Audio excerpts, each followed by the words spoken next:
Coastal ಎಕ್ಸ್‌ಪ್ರೆಸ್‌ಗೆ ಸ್ವಾಗತ. ನಾನು ಸುಷ್ಮಿತಾ. ಗರ್ಭಿಣಿ ಪತಿಯನ್ನ ಕೊಲೆಗೈದು ಪತಿ ಕೂಡ ನೇಣು ಬಿಗಿದು ಆತ್ಮಹತ್ಯೆ ಮಾಡಿಕೊಂಡಿರುವಂತಹ ಹೃದಯ ವಿದ್ರಾವಕ ಘಟನೆ ಬಂಟ್ವಾಳ ತಾಲೂಕಿನ ನಾವೂರು ಗ್ರಾಮದ ಬಡಗುಂಡಿ ಎಂಬಲ್ಲಿ ನಡೆದಿದೆ. ಬಡಗುಂಡಿ ನಿವಾಸಿ ತಿಮ್ಮಪ್ಪ ರಾಮಮೂಲ್ಯ 50 ವರ್ಷದವ ಪತ್ನಿಯನ್ನ ಕೊಲೆಗೈದು ಆತ್ಮಹತ್ಯೆಗೆ ಶರಣಾದ ವ್ಯಕ್ತಿ. ಅವರ ಪತ್ನಿ ಜಯಂತಿ 40 ವರ್ಷದ ಕೊಲೆಯಾದಂತಹ ಮಹಿಳೆ. ನಿನ್ನೆ ರಾತ್ರಿ ತಿಮ್ಮಪ್ಪ ರಾಮಮೂಲ್ಯ ತನ್ನ ಹೆಂಡತಿ ಜಯಂತಿ ಜೊತೆ ಕ್ಷುಲ್ಲಕ ಕಾರಣಕ್ಕೆ ಜಗಳ ತೆಗೆದು ಜಗಳ ವಿಕೋಪಕ್ಕೆ ತಿರುಗಿ ಜಯಂತಿಯವರಿಗೆ ಹಲ್ಲೆ ಮಾಡಿ ಕತ್ತು ಹಿಚ್ಚುಕಿ ಸಾಯಿಸಿರ್ತಾನೆ. ಬಳಿಕ ತಿಮ್ಮಪ್ಪ ಕೂಡ ಅಡುಗೆ ಮನೆಯ ಪಕ್ಕಾಸಿಗೆ ನೇಣು ಬಿಗಿದು ಆತ್ಮಹತ್ಯೆ ಮಾಡಿಕೊಂಡಿರ್ತಾನೆ. ಈ ಘಟನೆಗೆ ಸಂಬಂಧಿಸಿದಂತೆ ಮೃತ ಜಯಂತಿಯವರ ತಂಗಿ ಪರಂಗಿಪೇಟೆಯ ಸುಜಾತ ಮತ್ತು ಮೃತ ತಿಮ್ಮಪ್ಪ ಅವರ ಅಣ್ಣ ಸಜಿಪಮೂಡ ನಿವಾಸಿ ವಿಶ್ವನಾಥ ಅವರು ನೀಡಿದ ದೂರಿನ ಮೇರೆಗೆ ಬಂಟ್ವಾಳ ಗ್ರಾಮಾಂತರ ಪೊಲೀಸ್ ಠಾಣೆಯಲ್ಲಿ ಕೇಸು ದಾಖಲಾಗಿದೆ.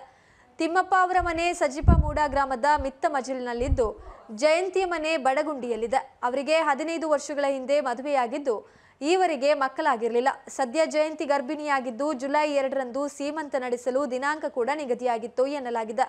ಇದೀಗ ದಂಪತಿ ಮಧ್ಯೆ ನಡೆದ ಜಗಳಕ್ಕೆ ಸ್ಪಷ್ಟವಾದ ಕಾರಣ ತಿಳಿದು ಬಂದಿಲ್ಲ. ಬಂಟ್ವಾಳ ಗ್ರಾಮಾಂತರ ಪೊಲೀಸರ ಇನ್ಸ್ಪೆಕ್ಟರ್ ಶಿವಕುಮಾರ್ ಭೇಟಿ ನೀಡಿ ಪ್ರಕರಣ ದಾಖಲಿಸಿಕೊಂಡು ತನಿಖೆಯನ್ನ ಮುಂದುವರಿಸಿದ್ದಾರೆ. ತನ್ನ ಪತ್ನಿಗೆ ಮಾಂಗಲ್ಯ ಸರ ಕೊಳ್ಳಲು ಅಂಗಡಿಗೆ ಕೇವಲ 1000 ರೂಪಾಯಿಯನ್ನ ತೆಗೆದುಕೊಂಡು ಬಂದಿದ್ದಂತಹ ದಂಪತಿಗೆ ಅಂಗಡಿ ಮಾಲೀಕ ಕೇವಲ 20 ರೂಪಾಯಿಗೆ ಮಾಂಗಲ್ಯ ಸರ ನೀಡಿದ ಘಟನೆ ಛತ್ರಪತಿ ಸಂಭಾಜಿನಗರದಲ್ಲಿ ನಡೆದಿದೆ. ಸದ್ಯ ಈ ಘಟನೆಯ ವಿಡಿಯೋ ಸೋಷಿಯಲ್ ಮೀಡಿಯಾದಲ್ಲಿ ವೈರಲ್ ಆಗ್ತಾ ಇದೆ. ನಿವೃತ್ತಿ ಶಿಂದೆ ಶಾಂತಾಬಾಯಿ ದಂಪತಿ ಆಷಾಢ ಏಕಾದಶಿಯ ನಿಮಿತ್ತ ಪಂಡರಾಪುರಕ್ಕೆ ಪಾದಯಾತ್ರೆಯನ್ನ ಹೊರಟಿದ್ರು.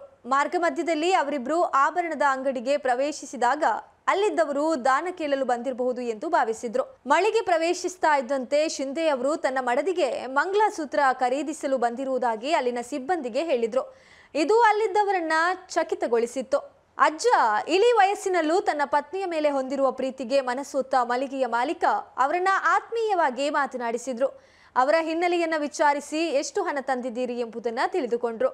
ನಂತರ ಕೇವಲ 20 ರೂಪಾಯಿ ಪಡೆದು ದಂಪತಿಗೆ ಆಭರಣವನ್ನ ನೀಡಿದ್ರು. ಇದರಿಂದ ಭಾವುಕರಾದ ದಂಪತಿ ಕಣ್ಣೀರಿಟ್ರು. ಈ ಸಂದರ್ಭದ ವಿಡಿಯೋವನ್ನ ಗೋಪಿಕಾ ಜ್ಯುವೆಲರಿ ಎಂಬ ಖಾತೆಯ ಮೂಲಕ ಇನ್ಸ್ಟಾಗ್ರಾಂನಲ್ಲಿ ಹಂಚಿಕೊಳ್ಳಲಾಗಿದೆ. 20 ಲಕ್ಷಕ್ಕೂ ಹೆಚ್ಚು ಜನರು ಈ ವಿಡಿಯೋ ವೀಕ್ಷಿಸಿದ್ದು ವೃದ್ಧ ತನ್ನ ಪತ್ನಿ ಮೇಲೆ ಹೊಂದಿರುವ ಪ್ರೀತಿಯನ್ನ ಸಾಕಷ್ಟು ಮಂದಿ ಕೊಂಡಾಡಿದ್ದಾರೆ. ಅಂಗಡಿ ಮಾಲೀಕನ ನಡೆಗೆ ಮೆಚ್ಚುಗೆಯನ್ನ ಕೂಡ ವ್ಯಕ್ತಪಡಿಸಿದ್ದಾರೆ. ವೃದ್ಧ ದಂಪತಿಯ ಕುರಿತು ಮಾತನಾಡಿರುವ ಅಂಗಡಿ ಮಾಲೀಕ 1120 ಇಟ್ಟುಕೊಂಡು ಪತ್ನಿಯೊಂದಿಗೆ ಅಂಗಡಿಗೆ ಬಂದ ವೃದ್ಧ ಆಕೆಗೆ ಮಂಗಳಸೂತ್ರ ಖರೀದಿಸಲು ಬಯಸುತ್ತಿರುವುದಾಗಿ ಹೇಳಿದ್ರು. ಅದು ನನಗೆ ತುಂಬಾ ಇಷ್ಟ ಆಯಿತು. ಆಶೀರ್ವಾದ ರೂಪದಲ್ಲಿ ಅವರಿಂದ 20 ರೂಪಾಯಿ ತೆಗೆದುಕೊಂಡು ಮಂಗಳಸೂತ್ರವನ್ನ ನೀಡಿದೆ ಎಂದು ಹೇಳಿದ್ದಾರೆ. ಶಿಂದೆ ಹಾಗೂ ಶಾಂತಾಬಾಯಿ ಅವರು ಆಷಾಢ ಏಕಾದಶಿ ಪ್ರಯುಕ್ತ ಪುಂಡರಾಪುರಕ್ಕೆ ಕಾಲ್ನಡಿಗೆ ಮೂಲಕ ತೀರ್ಥಯಾತ್ರೆ ಹೊರಟಿದ್ದಾರೆ. ಅದೇ ವೇಳೆ ಅವರು ಚಿನ್ನದ ಅಂಗಡಿಗೆ ಭೇಟಿ ನೀಡಿದ್ರು. ಆ ದಂಪತಿಯ ಮೊದಲ ಮಗ ಸಾವನ್ನಪ್ಪಿದ್ದು 2ನೇ ಮಗ ಕುಡಿತದ ಚಟಕ್ಕೆ ಬಿದ್ದಿದ್ದಾನೆ. ಕುಟುಂಬ ಕಷ್ಟದಲ್ಲಿದೆ ಎಂದ್ರು. ಇದರ ವಿಡಿಯೋ ಮಾಧ್ಯಮಗಳಲ್ಲಿ ವೈರಲ್ ಆಗ್ತಾ ಇದೆ.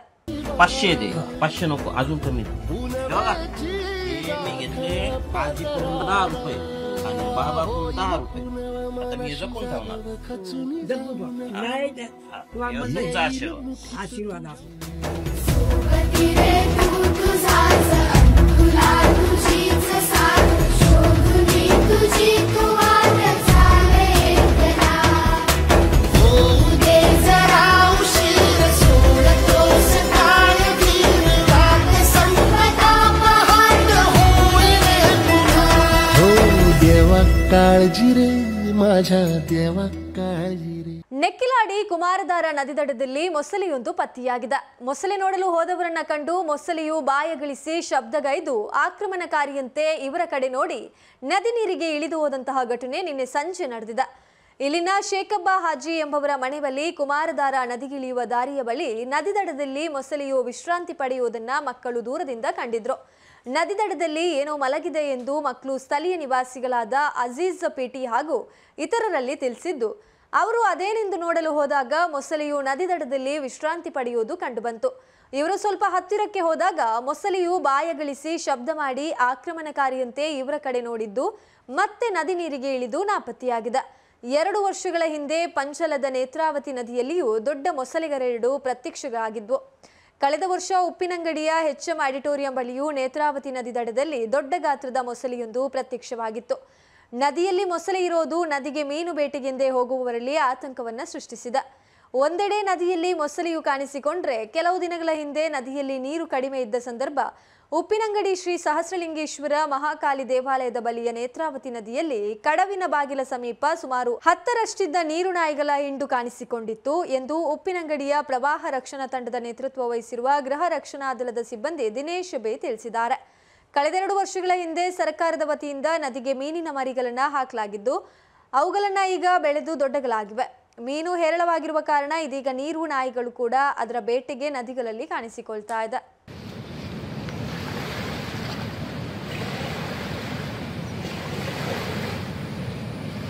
ಸುಹಾಸ್ ಶೆಟ್ಟಿ ಹತ್ಯೆ ಪ್ರಕರಣದ ತನಿಖೆಯನ್ನ ಬಿಜೆಪಿಯವರಿಗೆ ಯಾರಿಗೆ ಕೊಡ್ಲು ಮನಸ್ಸಿದೆ ಅವರಿಗೆ ಕೊಡ್ಲಿ. ಈ ವಿಚಾರದಲ್ಲಿ ನಮ್ಮದೇನೂ ಅಭ್ಯಂತರ ಇಲ್ಲ ಎಂದು ದಕ್ಷಿಣ ಕನ್ನಡ ಜಿಲ್ಲಾ ಉಸ್ತುವಾರಿ ಸಚಿವ ದಿನೇಶ್ ಗುಂಡೂರಾವ್ ತಿಳಿಸಿದ್ದಾರೆ. ಪುತ್ತೂರಿನಲ್ಲಿ ಮಾತನಾಡಿದ ಅವರು, ಸುಹಾಸ್ ಶೆಟ್ಟಿ ಹತ್ಯೆ ಪ್ರಕರಣ ಎನ್ಐಎಗೆ ಹಸ್ತಾಂತರ ಕುರಿತಂತೆ ಈ ವಿಚಾರದಲ್ಲಿ ಪರಿಶೀಲನೆ ಮಾಡ್ತೇವೆ ಎಂದು ಗೃಹ ಸಚಿವರು ಈಗಾಗಲೇ ಹೇಳಿದ್ದಾರೆ. ಎನ್ಐಎ ಬರೋದಾದ್ರೆ ಬರಲಿ, ಬಿಜೆಪಿಯವರು ಎನ್ಐಎ ಬೇಕು ಅಂತಿದ್ದಾರೆ. ಆದರೆ ಸುಹಾಸ್ ಶೆಟ್ಟಿ ಹತ್ಯೆ ಪ್ರಕರಣದಲ್ಲಿ ನಮ್ಮ ಪೊಲೀಸರು ಸೂಕ್ತ ತನಿಖೆ ನಡೆಸಿ ಪ್ರಕರಣದಲ್ಲಿ ಭಾಗಿಯಾದವರನ್ನ ಅರೆಸ್ಟ್ ಮಾಡಿದ್ದಾರೆ. ಯಾರೆಲ್ಲ ಈ ಘಟನೆಯ ಹಿಂದಿದ್ದಾರೆ ಅನ್ನೋದಕ್ಕೆ ತನಿಖೆ ಮಾಡಿದ್ದಾರೆ. ಇನ್ನು ಎನ್ಐಎ ತಂಡ ಬಂದು ಕೂಡ ಇದನ್ನೇ ಮಾಡ್ತಿದೆ. ನಮಗೆ ಯಾರು ತಪ್ಪು ಮಾಡಿದ್ದಾರೆ, ಯಾರು ಭಾಗಿಯಾಗಿದ್ದಾರೆ ಅವರು ಸಿಕ್ಕಿ ಹಾಕಿಕೊಳ್ಬೇಕು ಎಂದರು. ಆದರೆ ಬಿಜೆಪಿಯವರು ಈ ವಿಚಾರದಲ್ಲಿ ರಾಜಕಾರಣವನ್ನ ಮಾಡ್ತಿದ್ದಾರೆ. ಅವರಿಗೆ ಹಿಂದೂ ಸತ್ರೆ ಮಾತ್ರ ನೋವಾಗ್ತದೆ, ಬೇರೆಯವರು ಸತ್ರೆ ನೋವಾಗಲ್ವಾ? ಅವರಿಗೆ ಮನುಷ್ಯತ್ವವೇ ಇಲ್ಲ. ಹೀಗಾಗಿ ಎಲ್ಲದರಲ್ಲೂ ರಾಜಕೀಯ ಮಾಡ್ತಾರೆ. ಆದರೆ ನಾವು ಎಲ್ಲರನ್ನ ಒಂದೇ ಥರ ನೋಡ್ತೇವೆ. ಅಬ್ದುಲ್ ರೆಹಮಾನ್ ಹತ್ಯೆಯು ಎನ್ಐಎ ತನಿಖೆಗೆ ಕೊಡ್ಲಿ. ನಮ್ಮ ಪೊಲೀಸರು ರೆಹಮಾನ್ ಹತ್ಯೆ ಪ್ರಕರಣದಲ್ಲೂ ಉತ್ತಮ ತನಿಖೆಯನ್ನ ನಡೆಸಿದ್ದಾರೆ. ರೆಹಮಾನ್ ಕೊಲೆಯ ಹಿಂದೆ ಇರುವವರ ವಿಚಾರ ನಮಗೆ ಗೊತ್ತಾಗಿದೆ. ಬೇಕಾದ್ರೆ ಈ ಹತ್ಯೆಯನ್ನ ಎನ್ಐಎಗೆ ಕೊಡಲಿ, ನಮ್ಮದೇನೂ ಅಭ್ಯಂತರ ಇಲ್ಲ ಎಂದು ಸಚಿವ ದಿನೇಶ್ ಗುಂಡೂರಾವ್ ಹೇಳಿದ್ದಾರೆ. ನೋಡಿ, ನಾನು ಹೋಮ್ ಡಿಪಾರ್ಟ್ಮೆಂಟಲ್ಲಿ ಇಲ್ಲ, ಬಟ್ ಎನ್ಐಎಗೆ ಕೊಡೋದಕ್ಕೆ ಮೊನ್ನೆ ಕೂಡ ಗೃಹ ಸಚಿವರು ಕೂಡ ನಮ್ಮದೇನು ಅಭ್ಯಂತರ ಇಲ್ಲ ಅಂತ ಹೇಳಿದ್ದಾರೆ. ಗೃಹ ಸಚಿವರು ಹೇಳಿದ್ದಾರೆ, ಪರಮೇಶ್ವರ್ ಅವರು. ಎನ್ಐಎ ಬಂದ್ ಮಾಡಲಿ, ನಮ್ಮದೇನು ಅಭ್ಯಂತರ ಇಲ್ಲ. ಯಾಕಂದರೆ ನಮ್ಮ ಪೊಲೀಸವರೇ ಯಾರು ಮಾಡಿದ್ದಾರೆ ಅಂತ ಹಿಡಿದಿದ್ದಾರೆ ಮತ್ತು ಅದ್ರ ಹಿಂದೆ ಯಾರಿದ್ದಾರೆ ಅದನ್ನು ಕೂಡ ನಮ್ಮ ಪೊಲೀಸವ್ರಿಗೆ ಗೊತ್ತಾಗಿರೋದ್ರಿಂದನೇ ಆ ಮಾಹಿತಿ ತಗೊಂಡು ಎನ್ಐಎ ಅವರು ಬರ್ತಾ ಇರೋದು. ಆಯಿತಾ? ಸೊ ನಮ್ಮ ಪೊಲೀಸ್ ಮೇಲೆ ನನಗೆ 100ಕ್ಕೆ 100 ವಿಶ್ವಾಸ ಇದೆ, ನಮ್ಮವರೇ ಅದೆಲ್ಲ ಹಿಡಿತಾ ಇದ್ರು ಅಂತ. ಆದರೆ BJP ಅವ್ರಿಗೆ ಎನ್ಐಎನೇ ಬರಬೇಕು ಅಂತ ಅವ್ರಿಗೆ ಆಸಕ್ತಿ ಇರ್ಬೋದು. ಅದರಿಂದ ಎನ್ಐಎ ಬಂದು ಮಾಡಲಿ, ನಮಗೇನು ಯಾರು ತಪ್ಪು ಮಾಡಿದ್ದಾರೆ, ಯಾರು ಇನ್ವಾಲ್ವ್ ಆಗಿದ್ದಾರೆ ಅವ್ರು ಸಿಕ್ಕಾಕೊಳ್ಬೇಕು, ಅವ್ರನ್ನ ಹಿಡಿದಾಕಬೇಕು. ನೋಡಿ, ನಾವು ಕೊಡಬೇಕು ಅಂತಲ್ಲ, ಅವ್ರಿಗೆ ಆಸಕ್ತಿ ಇದ್ರೆ ಬೇಕು ಬಂದು ಕೇಳ್ಕೊಳ್ಳಿ. ನಾವು ಈ ಸುಹಾಸ್ ಶೆಟ್ಟಿನೂ ನಾವು ಯಾರು ಮಾಡಿದ್ದಾರೆ ಅವ್ರನ್ನ ಹಿಡಿದಿದ್ದೇವೆ ಮತ್ತು ಅದೇ ಥರ ಅಬ್ದುಲ್ ರಹೀಮಲ್ಲೂ ಕೂಡ ಯಾರು ಅದರ ಹಿಂದೆ ಇದ್ದಾರೆ ಅದ್ರ ಬಗ್ಗೆನೂ ಸ್ವಲ್ಪ ಮಾಹಿತಿಗಳಿದೆ.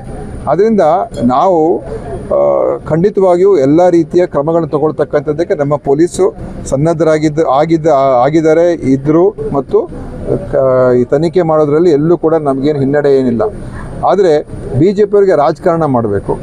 ಅವರಿಗೆ ಹಿಂದೂವರು ಸತ್ತರೆ ಮಾತ್ರ ಅವ್ರಿಗೆ ನೋವಾಗುವಂಥದ್ದು, ಬೇರೆ ಕೋಮ್ನವ್ರು ಸತ್ತರೆ ಅವ್ರಿಗೆ ನೋವಾಗೋದಿಲ್ಲ. ಅವ್ರಿಗೆ ಮನುಷ್ಯತ್ವ ಇಲ್ಲ ಅಂತ. ಇದು ರಾಜಕೀಯ.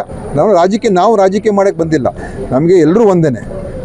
ಯಾರಿಗೆ ಈ ಥರ ಘಟನೆಗಳಾದಾಗ ನಾವು ಒಂದೇ ರೀತಿ ನೋಡಬೇಕು, ಒಂದೇ ಥರ ಪ್ರತಿಕ್ರಿಯೆ ನಾವು ನೀಡಬೇಕು. ಅದು ಒಂದೇ ಒಂದು ನಿಲುವಲ್ಲಿ ಇರಬೇಕು.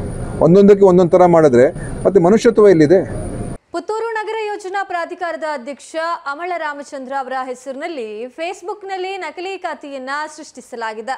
ಕದೀಮರು ರಾಮಚಂದ್ರ ಪುತ್ತೂರು ಎಂಬ ಹೆಸರಿನಲ್ಲಿ ನಕಲಿ ಖಾತೆಯನ್ನ ಸೃಷ್ಟಿಸಿದ್ದು ಅನೇಕ ಜನರಿಗೆ ಫ್ರೆಂಡ್ ರಿಕ್ವೆಸ್ಟ್ ಅನ್ನ ಕಳಿಸಿದ್ದಾರೆ.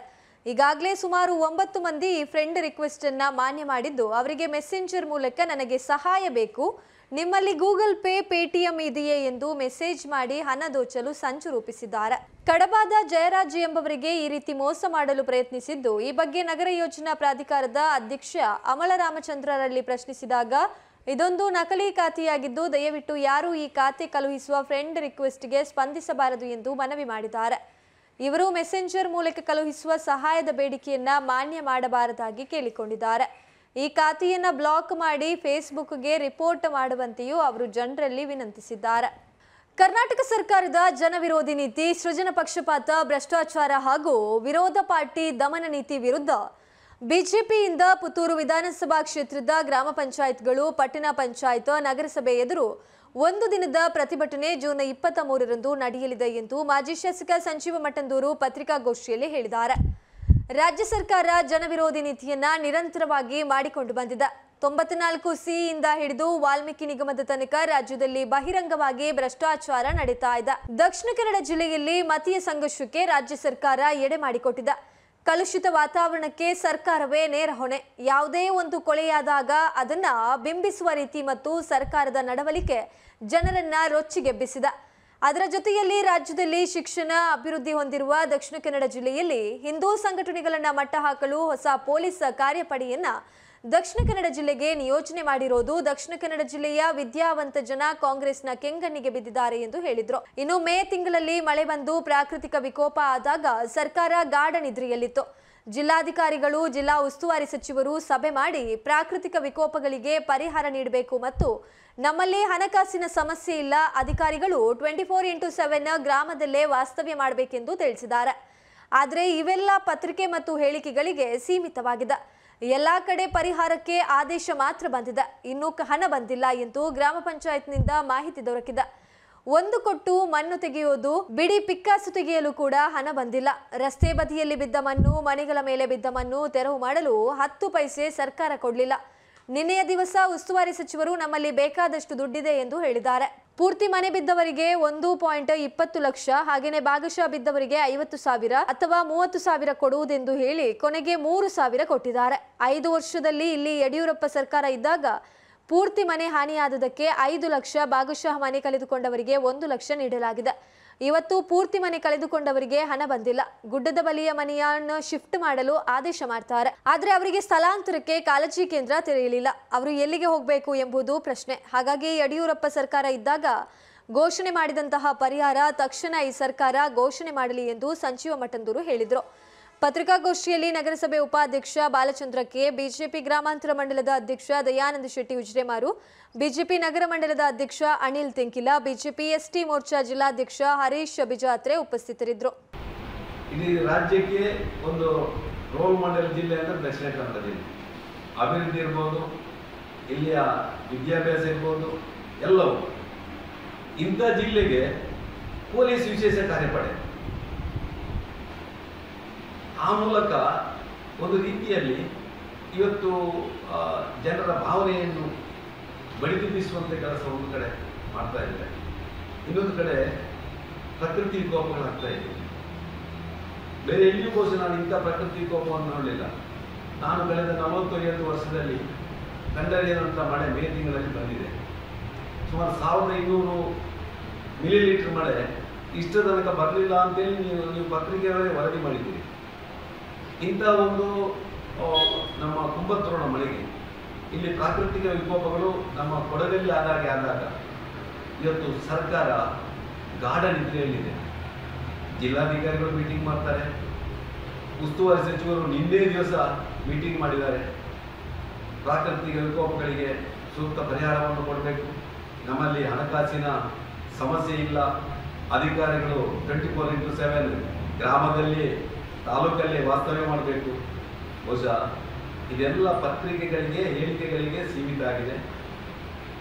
ನಾನು ಕಂಡುಕೊಂಡಾಗಿ ಈಗ ನಾನು ಪಂಚಾಯತ್ ಅಧ್ಯಕ್ಷರಲ್ಲಿ PDO ಹತ್ರ ಕೇಳಬೇಕಿದ್ರೆ ಎಷ್ಟು ಪರಿಹಾರ ಬಂದಿದೆ ಪಂಚಾಯತಿಗೆ ಅಂತ ಹೇಳುವಾಗ ಆದೇಶ ಮಾತ್ರ ಬಂದಿದೆ, ಇನ್ನು ಕೂಡ ಯಾವುದೇ ನ್ಯಾಯ ಪೈಸಾ ಬಂದಿಲ್ಲ.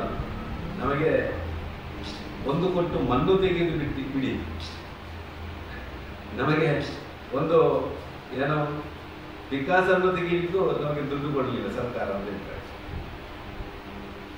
ಇವತ್ತು ಸರ್ಕಾರ ಆ ಪಂಚಾಯಿತಿಗಳಿಗೆ ರಸ್ತೆ ಬದಿಯಲ್ಲಿ ಬಿದ್ದಂಥ ಮಣ್ಣು ತೆಗಿಲಿಕ್ಕೆ, ಮನೆಗಳಿಗೆ ಬಿದ್ದಂಥ ಮಣ್ಣು ತೆಗಿಲಿಕ್ಕೆ, ಇವತ್ತು ಕೃಷಿಗೆ ಆದಂಥ ಹಾನಿಗೆ ಪರಿಹಾರವನ್ನು ಕೊಡಲಿಕ್ಕೆ ಇವತ್ತು 10 ಪೈಸೆಯನ್ನು ಸರ್ಕಾರ ಕೊಡಲಿಲ್ಲ. ಕೇವಲ ಆದೇಶಕ್ಕೆ ಸೀಮಿತ. ನಿನ್ನೆ ದಿವಸ ಉಸ್ತುವಾರಿ ಸಚಿವರು ಹೇಳಿದ್ದಾರೆ ನಮ್ಮಲ್ಲಿ ಬೇಕಾದಷ್ಟು ದುಡ್ಡಿದೆ ಅಂತೇಳಿ. ಇಲ್ಲಿ ಮಾನ್ಯ ಶಾಸಕರು ಒಂದು ಘೋಷಣೆ ಮಾಡಿದರು, ಪೂರ್ತಿ ಮನೆ ಬಿದ್ದವರಿಗೆ 1,20,000, ಭಾಗಶಃ ಬಿದ್ದವರಿಗೆ 50,000, 30,000, ಅಕಿಯರಿಗೆ ಪರಿಹಾರ ಅಂತೇಳಿ 3,000 ಕೊಟ್ಟಿದ್ದಾರೆ. ಪರಿಹಾರ ಅಲ್ಲ, ಪರಿಹಾರ ಅಂತೇಳಿ 3,000 ತನಕ ಕೊಟ್ಟಿದ್ದಾರೆ. ನಾನು ಹೇಳುವಂಥದ್ದು 5 ವರ್ಷದ ಹಿಂದೆ BJP ಸರ್ಕಾರ ಕರ್ನಾಟಕದಲ್ಲಿ 5 ವರ್ಷದಲ್ಲಿ ಆಗ ದುಡ್ಡಿನ ಮೌಲ್ಯ ಎಷ್ಟಿತ್ತು, 5 ವರ್ಷದ ನಂತರ ಈಗ ದುಡ್ಡಿನ ಮೌಲ್ಯ ಹೆಚ್ಚಿದೆ. 5 ವರ್ಷದ ಹಿಂದೆ ಯಡಿಯೂರಪ್ಪ ಸರ್ಕಾರ ಇಂಥ ಪ್ರಾಕೃತಿಕ ವಿಕೋಪ ಆದಾಗ ಪೂರ್ತಿ ಮನೆ ಕಳ್ಕೊಂಡವರಿಗೆ 5 ಲಕ್ಷ ರೂಪಾಯಿ ಆಗ ಸಂಜೀವ ಮಟ್ಟದಲ್ಲಿ ಎಂಟಲ್ಲಿ, ಭಾಗಶಃ ಮನೆ ಕಳ್ಕೊಂಡವರಿಗೆ 1 ಲಕ್ಷ ರೂಪಾಯಿ. ಇವತ್ತು ಪೂರ್ತಿ ಮನೆ ಕಳ್ಕೊಂಡವರಿಗೆ 1,20,5 ವರ್ಷದ ನಂತರ, ಭಾಗಶಃ ಕಳ್ಕೊಂಡವರಿಗೆ 3,000. ಅಲ್ಲಿ ಮಣ್ಣು ಬಿದ್ದರೆ ಆ ಮಣ್ಣು ತೆಗೀಲಿಕ್ಕೆ ಇವತ್ತು ಇವರಲ್ಲಿ ದುಡ್ಡಿಲ್ಲ. ಇವತ್ತು ಆದೇಶ ಮಾಡಿದ್ದಾರೆ, ಒಂದು ಪಂಚಾಯತಿಯಲ್ಲಿ 50 ಮನೆ 70 ಮನೆ ಇವತ್ತು ಗುಡ್ಡದ ಬದಿಯಲ್ಲಿದೆ, ನೀವು ಮನೆ ಶಿಫ್ಟ್ ಮಾಡಬೇಕು ಅಂತೇಳಿ. ಎಲ್ಲಿಗೆ ಹೋಗ್ಬೇಕು ಅವರು? ಕಾಳಜಿ ಕೇಂದ್ರ ಓಪನ್ ಮಾಡಲಿಲ್ಲ. ಎಲ್ಲಿಗೆ ಹೋಗ್ಬೇಕು? ನೀವು ನಿಮ್ಮ ನೆಂಟರ ಮನೆಗೆ ಹೋಗಿ, ನಿಮ್ಮ ಬಂಧು ಮಿತ್ರರ ಮನೆಗೆ ಹೋಗಿ ನೀವು ಶಿಫ್ಟ್ ಆಗಿ, ಇಲ್ಲದ್ರೆ ನಿಮ್ಮ ಮೇಲೆ ಕೇಸ್ ಆಗ್ತೇವೆ ಅಂತೇಳಿ. ಬಿಜೆಪಿ ಸರ್ಕಾರ ಇರುವಾಗ ಕಾಳಜಿ ಕೇಂದ್ರವನ್ನು ಆರಂಭ ಮಾಡಿತ್ತು. ಆ ಕಾಳಜಿ ಕೇಂದ್ರಕ್ಕೆ ಹೋಗ್ಬೇಕಿದ್ರೆ, ಆ ಮನೆ ಬಿಟ್ಟು ಹೋಗಬೇಕಿದ್ರೆ 10,000 ಪರಿಹಾರವನ್ನು ಕೊಟ್ಟಿತ್ತು. ಇವತ್ತು ಸರ್ಕಾರಕ್ಕೆ ಎಲ್ಲಿಯಾದರೂ ಆ ಪ್ರಾಕೃತಿಕ ವಿಕೋಪದಲ್ಲಿ ಯಾರ್ಯಾರು ಇವತ್ತು ಸಮಸ್ಯೆಯನ್ನು ಎದುರಿಸ್ತಾರ ಅವರಿಗೆ ಅವರ ಸಂಕಷ್ಟದಲ್ಲಿ ನಾವಿದ್ದೇವೆ ಅಂತ ಒಂದು ಸಂದೇಶ ಕೊಡಬೇಕಿದ್ರೆ ಆ ಯಡಿಯೂರಪ್ಪ ಘೋಷಣೆ ಮಾಡಿದಂಥ ಪರಿಹಾರವನ್ನು ತಕ್ಷಣ ಘೋಷಣೆ ಮಾಡಬೇಕು. ಇವರಿಗೆ ದುಡ್ಡಿನ ಸಮಸ್ಯೆ ಇಲ್ಲ ಅಂತ ಹೇಳಿದ್ದಾರೆ. ದುಡ್ಡಿನ ಸಮಸ್ಯೆ ಇಲ್ಲದೇ ಇದ್ದರೆ ಖಂಡಿತ ಇದನ್ನು ಮಾಡಬೇಕು. ಇಲ್ಲೇ ದುಡ್ಡಿನ ಸಮಸ್ಯೆ ಇದೆ, ಆ ಜನರ ಕಷ್ಟ ಕಾರ್ಪಣ್ಯಕ್ಕೆ ಸ್ಪಂದಿಸುವಂತ ಗುಣ ಇಲ್ಲ ಅಂತ ನಾನು ಹೇಳಿಕೆ ಇಷ್ಟಪಡ್ತಾ ಇದ್ದೇನೆ. ಜ್ವಲಂತ ಸಮಸ್ಯೆ ದಕ್ಷಿಣ ಕನ್ನಡ ಜಿಲ್ಲೆಯಲ್ಲಿ ಪ್ರಾಕೃತಿಕವಾದಂಥ ಮರಳು ಸಿಗ್ತಾ ಇದೆ. ಪ್ರಕೃತಿದತ್ತವಾದಂಥ ಮರಳು ಇಲ್ಲಿ ನಮಗೆ ಸ್ಯಾಂಡಿನ ಅವಶ್ಯಕತೆ ಇಲ್ಲ. ಇನ್ನೊಂದು ಪ್ರಕೃತಿದತ್ತವಾಗಿ ನಾವು ಮನೆ ಕಟ್ಟಬೇಕಿದ್ರೆ ಲ್ಯಾಟರೈಟ್ ಕಲ್ಲನ್ನು, ಏನು ಕೆಂಪು ಕಲ್ಲು ಅಂತ ಹೇಳ್ತೇವೆ, ನಾವು ಉಪಯೋಗ ಮಾಡ್ತಾ ಇದ್ದೇವೆ. ಇವತ್ತು ಅಡೆತಡೆಯನ್ನು ಮರಳನ್ನು ಕೂಡ ತಡೆ ಹಿಡಿಯುವಂತೆ ಕೆಲಸವನ್ನು ಮಾಡಿದ್ವಿ. ಇನ್ನೊಂದು ಗ್ರಾಮ ಪಂಚಾಯಿತಿಗಳು, ನಾನು ಭಾರಿ ಖುಷಿ ಪಟ್ಟಿದ್ದೆ. 1993 ಪಂಚಾಯತ್ ರಾಜ್ ಕಾಯ್ದೆ ಇದನ್ನು ತಂದವರು ದಿವಂಗತ ರಾಜೀವ್ ಗಾಂಧಿ ಅವರು. ಅಧಿಕಾರ ವಿಕೇಂದ್ರೀಕರಣಕ್ಕೆ ಒತ್ತು ಕೊಟ್ಟವರು ಇದನ್ನು ತಂದರು. ಆದರೆ ಇವತ್ತು ಅದೇ ರಾಜೀವ್ ಗಾಂಧಿ ಅವರ ಪಾರ್ಟಿಯವರು ಅದಕ್ಕೆ ತಿಲಾಂಜಲಿ ಕೆಲಸವನ್ನು ಮಾಡ್ತಾ ಇದ್ದಾರೆ. ಪಂಚಾಯತ್ ರಾಜ್ ಕಾಯ್ದೆ ಪ್ರಕಾರ ಒಂದು ಅವಧಿ ಮುಗಿದಾಗ ಅಲ್ಲಿ ಕಾಲಕಾಲಕ್ಕೆ ಚುನಾವಣೆ ಮಾಡಬೇಕು. ತಾಲೂಕು ಪಂಚಾಯತ್, ಜಿಲ್ಲಾ ಪಂಚಾಯತ್ ಚುನಾವಣೆ 4 ವರ್ಷ ಆಯಿತು. ಇವರಿಗೆ ಏನು ವಿಕೇಂದ್ರೀಕರಣ ವ್ಯವಸ್ಥೆಯಲ್ಲಿ ಪಂಚಾಯತ್ ರಾಜ್ ವ್ಯವಸ್ಥೆಯ ಬಗ್ಗೆ ಇವರಿಗೆ ಗೌರವ ಇದೆಯೇ ಇಲ್ವಾ ಅಂತ ಪ್ರಶ್ನೆ ಮಾಡುವಂಥ ಒಂದು ಹಂತಕ್ಕೆ ನಾವು ತಗೊಂಡಿದ್ದೇವೆ. ಪಂಚಾಯತನ್ನು ಸಬಲೀಕರಣ ಮಾಡಬೇಕು. ಆಗ ರಾಜೀವ್ ಗಾಂಧಿ ಅವರು ಹೇಳಿದರು, ನಾನು 1 ರೂಪಾಯಿ ಗಳಿಸಿದರೆ ಪಂಚಾಯತಿಗೆ ಎಷ್ಟು ಮುಗ್ತದೆ? 15 ಪೈಸೆ ಮಾತ್ರ ಮುಗ್ತದೆ, 85 ಪೋಲ ಆಗ್ತದೆ ಅಂತ ರಾಜೀವ್ ಗಾಂಧಿ ಹೇಳಿದ್ರು, ನಾನಲ್ಲ. ಇವತ್ತು ಅದನ್ನು ಸಬಲೀಕರಣ ಮಾಡುವಂಥ ಕೇಂದ್ರ ಸರ್ಕಾರ ಮಾಡ್ತಾ ಇದೆ. ನೇರ ದುಡ್ಡು ಪಂಚಾಯತ್ ಕೆಲಸ, ಕೇಂದ್ರದ ಅನುದಾನದಿಂದ ಪಂಚಾಯತಿಗಳು ಒಂದಷ್ಟು ಕೆಲಸ ಕಾರ್ಯಗಳು ಕೊಟ್ಟಿದ್ದಾರೆ. ಏನಪ್ಪ ಕೆಲಸ ಕಾರ್ಯಗಳು? ಒಂದು ಮನೆ ಕಟ್ಟಬೇಕಿದ್ರೆ ಅವನಿಗೆ ಪಂಚಾಯತ್ ಲೈಸೆನ್ಸ್ ಕೊಡುವಂಥ ಒಂದು ಅಧಿಕಾರ. ಇವತ್ತು ಆ ಪಂಚಾಯತ್ ಅಧಿಕಾರವನ್ನು ಮೊಟಕುಗೊಳಿಸಿ ಸರ್ಕಾರ ಒಂದು ಆದೇಶ ಮಾಡಿದೆ. 3/6/2025 ಒಂದು ಆದೇಶ ಮಾಡಿದೆ. ಏನು ಅಂದರೆ, ಪಂಚಾಯತ್ ವ್ಯಾಪ್ತಿಯಲ್ಲಿ ನಾನೊಂದು ಮನೆ ಕಟ್ಟಬೇಕಿದ್ರೆ ನಾನು ರೇರಾದ ಅನುಮತಿ ಮತ್ತು ಸ್ಥಳೀಯ ಪ್ರಾಧಿಕಾರದ ಅನುಮತಿಯನ್ನು ತೆಗೆದುಕೊಂಡು ಆ ಮನೆಯನ್ನು ಕಟ್ಟಬೇಕು. ರೇರಾ ಅಂದರೆ ರಿಯಲ್ ಎಸ್ಟೇಟ್ ಪ್ರಾಧಿಕಾರ, ರೇರಾ ಅಂದರೆ ಇದು ಎಲ್ಲಿ ಅನ್ವಯ ಆಗ್ತದೆ? ಮಹಾನಗರ ಪಾಲಿಕೆಯಲ್ಲಿ ಅನ್ವಯ ಆಗ್ತದೆ. ಅದನ್ನು ಈ ಒಂದು panchayat real estate regulatory authority ಅಂತ ಹೇಳ್ತೇವೆ. ರೇರಾ ಅಂದರೆ ಕನ್ನಡದಲ್ಲಿ ಅದಕ್ಕೆ ನಾನು ಹೇಳಿದಾಗೆ ಏನು ರಿಯಲ್ ಎಸ್ಟೇಟ್ ನಿಯಂತ್ರಣ ಪ್ರಾಧಿಕಾರ ಅಂತ ಹೇಳ್ತೇವೆ. ಇದರ ನಾನು ಕಾಪಿ ಕೊಟ್ಟಿದ್ದೇನೆ ನಿಮಗೆ. ಅದನ್ನು ತೆಗೆದುಕೊಂಡು ನನಗೆ ಮನೆ ಕಟ್ಟಲಿಕ್ಕೆ ಅನುಮತಿಯನ್ನು ಕೊಡಿ. ಇದು ಒಬ್ಬ ಬಡವ ಮನೆ ಕಟ್ಟಲಿಕ್ಕೆ ಉಂಟ. ಇನ್ನೊಂದು, ನಮ್ಮ ಸರ್ಕಾರ ಇರುವಾಗ ಪಂಚಾಯತ್ ಅಲ್ಲಿ ಯಾವುದೇ ಒಂದು ಕಟ್ಟಡ ಕಟ್ಟಬೇಕಿದ್ರೆ ಒಂದು ರಸ್ತೆಯಿಂದ 6 ಮೀಟರ್ ಒಳಗಡೆ ಕಟ್ಬೋದು, ಅವರ 2 ವರ್ಷ ತೆಗೆದು ಕಟ್ಬೋದು ಅಂತ ಈಗ ಸರ್ಕಾರ ಒಂದು ಆದೇಶ ಮಾಡಿದೆ. 12/2/2025 ಎಂದು ನಮ್ಮ ಕರ್ನಾಟಕ ಲೋಕೋಪಯೋಗಿ ಆದೇಶ ಮಾಡಿದೆ. ಅದರಲ್ಲಿ ಮಹಾನಗರ ಪಾಲಿಕೆ, ನಗರಸಭೆ, ಪುರಸಭೆ, ಪಟ್ಟಣ ಪಂಚಾಯಿತಿ ಎಲ್ಲ ಇದೆ. ಆದರೆ ಪಂಚಾಯಿತಿ ಪರಿಮಿತಿ ಅಂತ ಇರಬೇಕಾದಲ್ಲಿ ಅಲ್ಲಿ ಗ್ರಾಮಠಾಣ ಅಂತ ಹಾಕಿದ್ದಾರೆ. ಇವತ್ತು ಯಾವುದೇ NOCಗಳು ಸಿಗ್ತಾ ಇಲ್ಲ ನನಗೆ, ಪಂಚಾಯಿತಿನವರಿಗೆ. ನಗರಸಭೆಯವರು ಕಟ್ಟಡಗಳಿಗೆ NOC ಸಿಗ್ತದೆ PWಯಿಂದ, ಪಂಚಾಯಿತಿಗೆ NOC ಸಿಗ್ತದೆ. ಯಾಕಂದರೆ ಅಲ್ಲಿ ಗ್ರಾಮಠಾಣ ಹಾಕಿದ್ದಾರೆ. ಗ್ರಾಮಠಾಣ ದಕ್ಷಿಣ ಕನ್ನಡ ಜಿಲ್ಲೆಯಲ್ಲಿಲ್ಲ. ಗ್ರಾಮಠಾಣ ಇರುವಂಥದ್ದು ಬೆಟ್ಟದಲ್ಲಿ. ಎಂದು ಇಡೀ ದಕ್ಷಿಣ ಕನ್ನಡ ಜಿಲ್ಲೆ 223 ಪಂಚಾಯಿತಿಗೂ ಇದು ಅನ್ವಯ ಆಗ್ತದೆ ಸಮಸ್ಯೆ. 223 ಪಂಚಾಯಿತಿಗಳ ಸಮಸ್ಯೆ ಇವತ್ತು ಒಂದು ಜ್ವಲಂತ ಸಮಸ್ಯೆ ಗ್ರಾಮೀಣ ಭಾಗದಲ್ಲಿ. ಅದರ ಒಟ್ಟಿಗೆ ಇವತ್ತು 9/11 ಹಿಂದೆ 9/11 ಯಾವುದೇ ಒಂದು ಪರಿವರ್ತಿತ ಭೂಮಿ, ಅದು ವಾಸ್ತವ್ಯ ಉದ್ದೇಶ ಇರ್ಬೋದು, ವಾಣಿಜ್ಯ ಉದ್ದೇಶ ಇರ್ಬೋದು, ಕೈಗಾರಿಕಾ ಉದ್ದೇಶ ಇರ್ಬೋದು, ಆ ಪರಿವರ್ತಿತ ಭೂಮಿಗೆ 9/11 ಕೊಡುವ ಅಧಿಕಾರ ಪಂಚಾಯಿತಿ PDOಗೆ. ಅದನ್ನು ತೆಗೆದು ಸ್ಥಳೀಯ ಪ್ರಾಧಿಕಾರ ಕೊಟ್ಟು ಕೂಡಕ್ಕೆ ಕೊಟ್ಟು ಕೂಡದಲ್ಲಿ ಎಷ್ಟು ಅಧಿಕಾರಿಗಳಿದ್ದಾರೆ? ಕೂಡದ ಅಧಿಕಾರಿ ವಾರದಲ್ಲಿ 1 ದಿವಸ ಪುತ್ತೂರು ತಾಲೂಕಿನ 22 ಪಂಚಾಯಿತಿಗಳ ಆ ಒಂದು ನೈವೇದ್ಯ ಮಾಡುವಂಥ ಕೆಲಸ ಮಾಡ್ತಾರೆ. ಇದಕ್ಕೆ 2 ಕೈಲಿ ನೋಡ್ತಾರೆ. ಇದಕ್ಕೆ ಪಂಚಾಯಿತಿ ಸುಮಾರು 800-900 ಆ ಏನು 9/11 ಇವತ್ತು ಕೂಡದಲ್ಲಿ ಭಾಗಿಯಾಗಿದೆ. ಈ ಸಮಸ್ಯೆಯನ್ನು ಸೃಷ್ಟಿಸಿದ ಈ ಸರ್ಕಾರ ಇದು ಗ್ರಾಮೀಣ ಭಾಗದಲ್ಲಿ ಯಾವುದೇ ಕನ್ವರ್ಷನ್ ಭೂಮಿ, ಪರಿವರ್ತಿತ ಭೂಮಿ 9/11 ಆಗ್ತಾ ಇಲ್ಲ. 9/11 ಆದರೆ ಅವನಿಗೆ ಕಟ್ಟಡ ಕಟ್ಟಿಗೆ ಆಗ್ತಾ ಇಲ್ಲ. ಇಂಥ ಒಂದು ಜ್ವಲಂತ ಸಮಸ್ಯೆಯನ್ನು ಈ ಸರ್ಕಾರ ತಂದುಕೊಟ್ಟಿದೆ. ಅದು ಗ್ರಾಮೀಣಾಭಿವೃದ್ಧಿಗೆ ಸಂಬಂಧಪಟ್ಟದ್ದು. ಅದನ್ನು ನಗರಾಭಿವೃದ್ಧಿಗೆ ಅವರು ತಂದಾಕಿದ್ದಾರೆ. ಒಂದು ಅರ್ಬನ್ ಡೆವಲಪ್ಮೆಂಟ್ ಅಥಾರಿಟಿ ಇದೆ, ನಗರ ಪ್ರಾಧಿಕಾರ ಅಂತ ಇದೆ, ಇನ್ನೊಂದು ರೂರಲ್ ಪ್ರಾಧಿಕಾರ ಅಂತ ಇದೆ, ಇನ್ನೊಂದು ಗ್ರಾಮೀಣ ಪ್ರಾಧಿಕಾರ ಅಂತ ಇದೆ.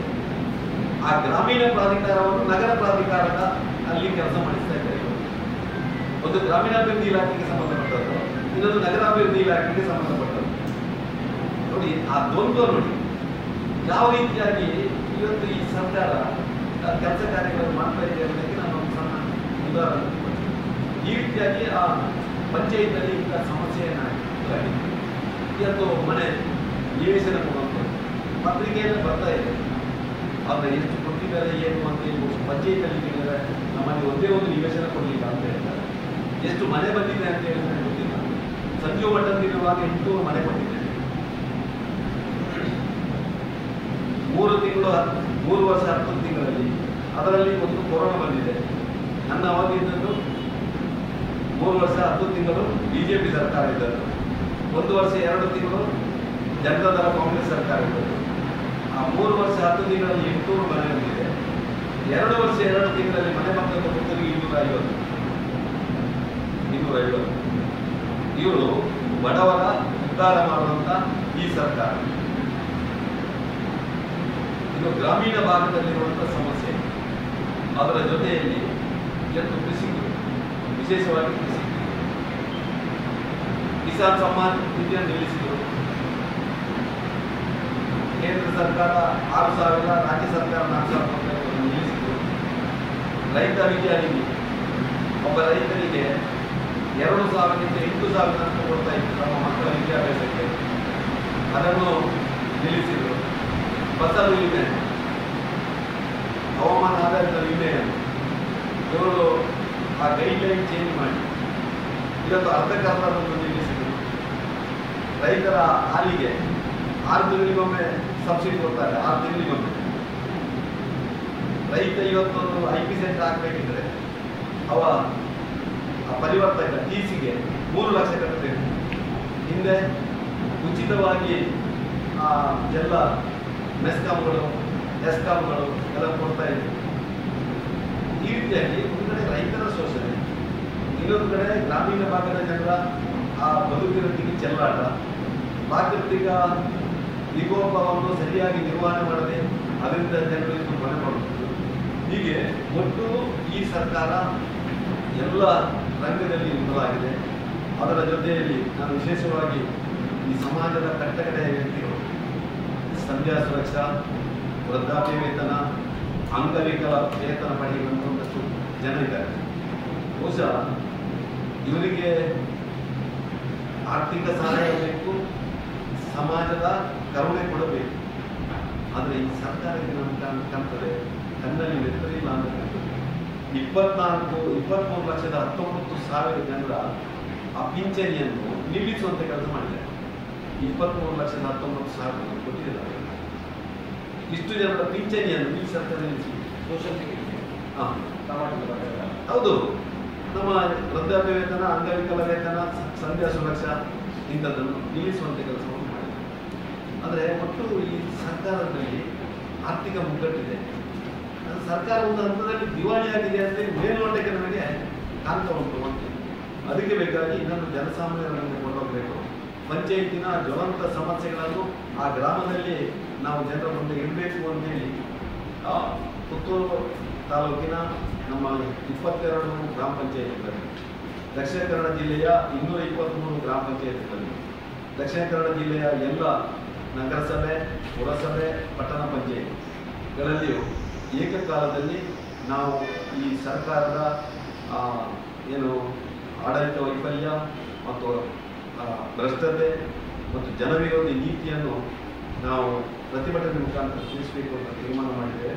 ಅದಕ್ಕೆ ಪೂರ್ತಿ ನಮ್ಮ ಸಾರ್ವಜನಿಕರ ಮಾಧ್ಯಮ ಬಂಧುಗಳ ಸಹಕಾರ ಬೇಕು ಅಂತ ಈ ಸಂದರ್ಭದಲ್ಲಿ ನಾನು ವಿನಂತಿಯನ್ನು ಮಾಡ್ತಾ ಇದ್ದೇನೆ. ಸಮಸ್ಯೆ ಉಂಟು ಅಂತ ಹೇಳಿದ್ರು.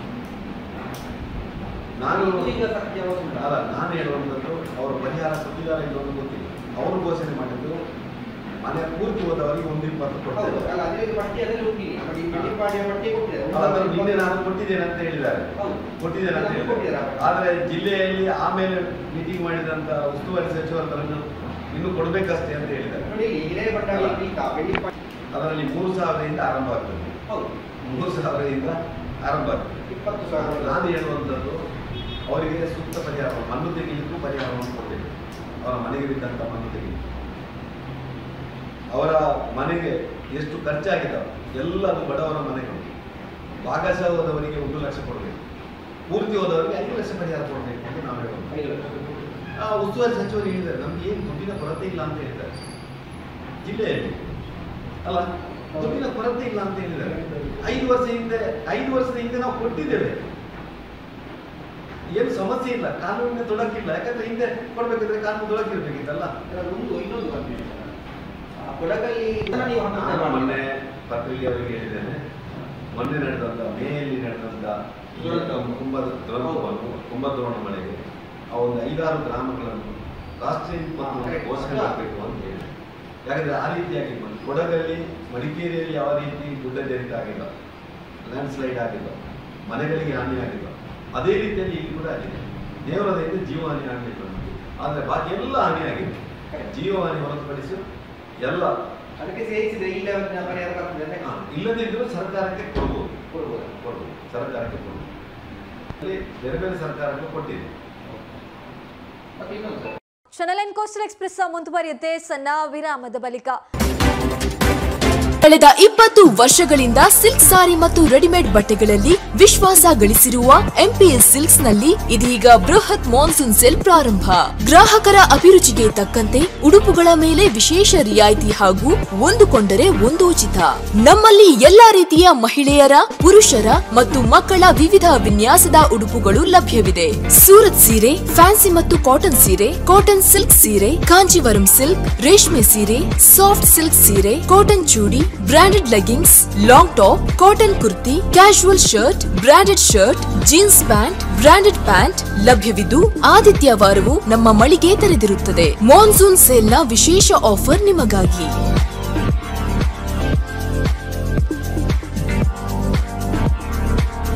ಇಂದೇ ಭೇಟಿ ಕೊಡಿ. ಎಂಪಿ ಸಿಲ್ಕ್, ಟೌನ್ ಹಾಲ್ ಎದುರು, ಹಂಪನಕಟ್ಟೆ, ಮಂಗಳೂರು. ಮೊಬೈಲ್ 9845735620. ಬಲೆ ಬಲೆ ಯಾವ ಲೇಟ್ ಅಲ್ಲಿ పోయి ఈ ఫర్నిచర్ ఇంక మస్తు ఇష్టాన్ని ఇల్లడి పోతాం పోయి బాబా లేదా మస్తు ಖುಷಿ ಆಪುಂಡು ಬಾಬಾ ಫುಲ್ ಕುಲ್ಲರ್ನ ಬುಡ್ಸೋದಿಚ್ಚಿಗೆ ಅಂದ್ ಕೈದಲ್ಲಿ ಇಲ್ಲಡ್ ಮಾತಾಡಲು ವೀಕಿದ ಫರ್ನಿಚರ್ ಉಂಡು ಈರಿಂಗ ದಾಲ್ ತೆತ್ಕೋರ್ಪಿ ನೆಂಜಿ ಪೋಲೇರ್ ಬೇಬಿ ಯಬಾ ವೀಕೆ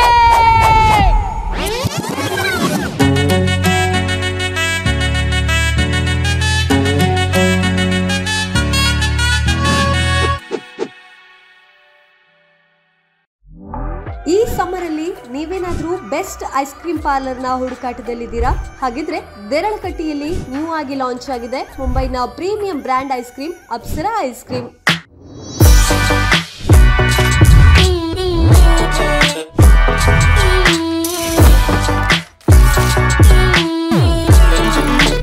ಇಲ್ಲಿ ಎಲ್ಲಾ ರೀತಿಯ ಸ್ಕೂಪ್ಗಳಿಗೂ ಕೂಡ 50% ಆಫರ್ ಅನ್ನ ನೀಡ್ತಾ ಇದ್ದಾರೆ. ಇಲ್ಲಿನ ಐಸ್ ಕ್ರೀಮ್ ಅಂತೂ ತುಂಬಾನೇ ಟೇಸ್ಟ್ ಅಂತಾನೆ ಹೇಳ್ಬಹುದು. ಜೊತೆಗೆ 50ಕ್ಕಿಂತ ಹೆಚ್ಚು ರೀತಿಯ ಫ್ಲೇವರ್ಸ್ ಅನ್ನ ಇಲ್ಲಿ ಪಡಿಬಹುದು. ಇಲ್ಲಿ ನ್ಯೂಲಿ ಲಾಂಚ್ ಆಗಿರುವಂತಹ butterscotch crunch, roasted almonds, Alphons,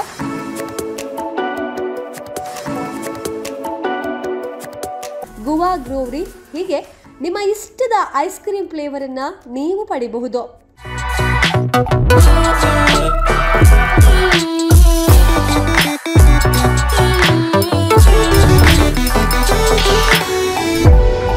ಹಾಗೆಯೇ 15 ಡೇಸ್ನಲ್ಲಿ ಉಳ್ಳಾಲ, ದೇರಳಕಟ್ಟೆ, ಮುಡಿಪು, ಹೀಗೆ ಈ ಪ್ರದೇಶದಲ್ಲಿರುವವರಿಗೆ ಸ್ವಿಗ್ಗಿ ಮತ್ತು ಝೊಮ್ಯಾಟೊದಲ್ಲಿ ಕೂಡ ಐಸ್ ಕ್ರೀಮ್ ಅನ್ನ ಪಡೆಯುವಂತಹ ಅವಕಾಶವನ್ನ ಮಾಡಿಕೊಡ್ತಾ ಇದ್ದಾರೆ ಅಪ್ಸರಾ ಐಸ್ ಕ್ರೀಮ್ ಅವರು. ಇನ್ನು ಐಸ್ ಕ್ರೀಮ್ ಆ್ಯಂಡ್ ಸ್ಕೂಪ್ಸ್ ಜೊತೆಗೆ ಕುಲ್ಫಿ, ಶೇಕ್ಸ್ ಜೊತೆಗೆ 10 ರೀತಿಯ zero added sugar ice creams ಕೂಡ ಅಪ್ಸರಾ ಐಸ್ ಕ್ರೀಮ್ ಅಲ್ಲಿ ಇದೆ. ಹಾಗಿದ್ರೆ ಹಿಂದೆ ನೀವು ನಿಮ್ಮ ಫ್ರೆಂಡ್ಸ್ ಮತ್ತು ಫ್ಯಾಮಿಲಿ ಜೊತೆಗೆ ಈ ಸಮ್ಮರ್ನ ಕೂಲ್ ಆಗಿ ಮುಂಬೈನ premier brand ice cream Apsara ice cream ಅಲ್ಲಿ ಪಡ್ಕೊಳ್ಳಿ. ತಡ ಮಾಡಬೇಡಿ, ದೇರ್ಲಕಟ್ಟಿಯಲ್ಲಿರುವಂತಹ ಕ್ಷೇಮದ ಆಪೋಸಿಟ್ ಸೈಡ್ ಜಾಸ್ಮಿನ್ ಪ್ರೈಡ್ ಬಿಲ್ಡಿಂಗ್ನ ನಿತ್ಯಾನಂದ ನಗರ ದೇರ್ಲಕಟ್ಟಿಗೆ ಹಿಂದೆ ಭೇಟಿ ಕೊಡಿ. ನಿಮ್ಮ ನೆಚ್ಚಿನ ಗೃಹೋಪಯೋಗಿ ವಸ್ತುಗಳ ಖರೀದಿಗೆ ಒಂದು ವಿಭಿನ್ನ ಹೆಸರು ಅಗರಿ ಎಂಟರ್ಪ್ರೈಸಸ್.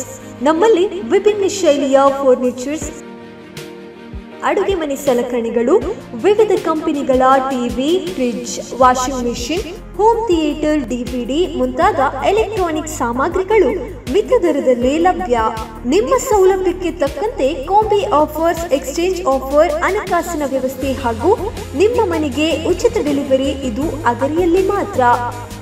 ಅಗರಿ ಎಂಟರ್ಪ್ರೈಸಸ್ ನಲ್ಲಿ ರೇಟ್ ನಿಮ್ಮದು, ಆಫರ್ ನಮ್ಮದು. ಉಭಯ ಜಿಲ್ಲೆಗಳಲ್ಲಿ ಉನ್ನತ ಕಂಪನಿಗಳ ಉತ್ಕೃಷ್ಟ ಉತ್ಪಾದನೆಗಳು ಊಹಿಸಲು ಅಸಾಧ್ಯ ಬೆಲೆಗಳಲ್ಲಿ, ಅದು ಅಗರಿಯಲ್ಲೇ. ನಿಮ್ಮ ಸಮೀಪದ ಅಗರಿ ಎಂಟರ್ಪ್ರೈಸಸ್ ಮಳಿಗೆಗೆ ಇಂದೇ ಭೇಟಿ ಕೊಡಿ.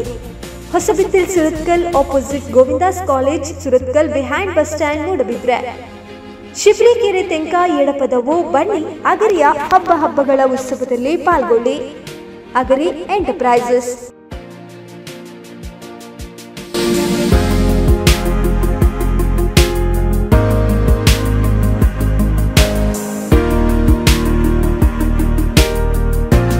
Saurashtra cloth store. ಎಲ್ಲಾ ಶಾಲೆಯ ಶಾಲಾ ಸಮವಸ್ತ್ರಗಳು ಇಲ್ಲಿ ಲಭ್ಯ ಇದೆ. ಶಾಲಾ ಮಕ್ಕಳಿಗಾಗಿ socks, tie, school bags, raincoat, umbrella, belt, water bags, tiffin box, tiffin bags, pencil box, pencil bag, ಹೀಗೆ ಎಲ್ಲಾ ಮಕ್ಕಳ ಶಾಲಾ ವಸ್ತುಗಳ ಬೃಹತ್ ಸಂಗ್ರಹವಿದೆ. ಯೋಗ್ಯ ಬೆಲೆ, ಗುಣಮಟ್ಟದ ಉತ್ಪನ್ನ ಹಾಗೂ ವಿಶ್ವಾಸನೀಯ ಸೇವೆಗಾಗಿ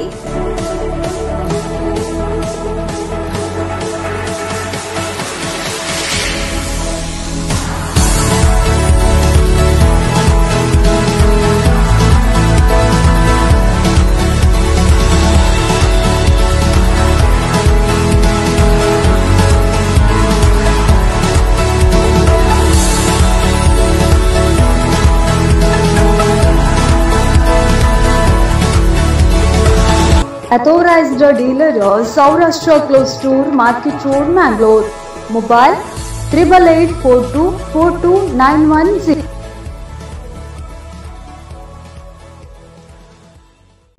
ನಾರಾಯಣಗುರು ಕೈಗಾರಿಕಾ ತರಬೇತಿ ಸಂಸ್ಥೆ ಕುದ್ರೋಳಿ. ಐಟಿಐ ಶಿಕ್ಷಣಕ್ಕಾಗಿ ಅರ್ಜಿ ಸಲ್ಲಿಕೆ ಆರಂಭವಾಗಿದೆ. ಎಲೆಕ್ಟ್ರಿಷಿಯನ್ಸ್ ಮತ್ತು refrigeration and air conditioning technicians ವೃತ್ತಿ ಕೋರ್ಸ್ಗಳು ಲಭ್ಯ ಇದೆ. SSLC ಪಾಸ್ ಮತ್ತು PUC ಪಾಸ್ ಅಥವಾ ಫೇಲ್ ಆದವರಿಗೂ ಕೂಡ ಅರ್ಜಿಯನ್ನ ಸಲ್ಲಿಸಬಹುದಾಗಿದ್ದು, ತರಬೇತಿ ಅವಧಿ 2 ವರ್ಷಗಳಾಗಿದೆ. ಉಜ್ವಲ ಭವಿಷ್ಯದತ್ತ ಮೊದಲ ಹೆಜ್ಜೆಯನ್ನ ಇಡಲು ಇಂದೇ ಅರ್ಜಿಯನ್ನ ಸಲ್ಲಿಸಿ.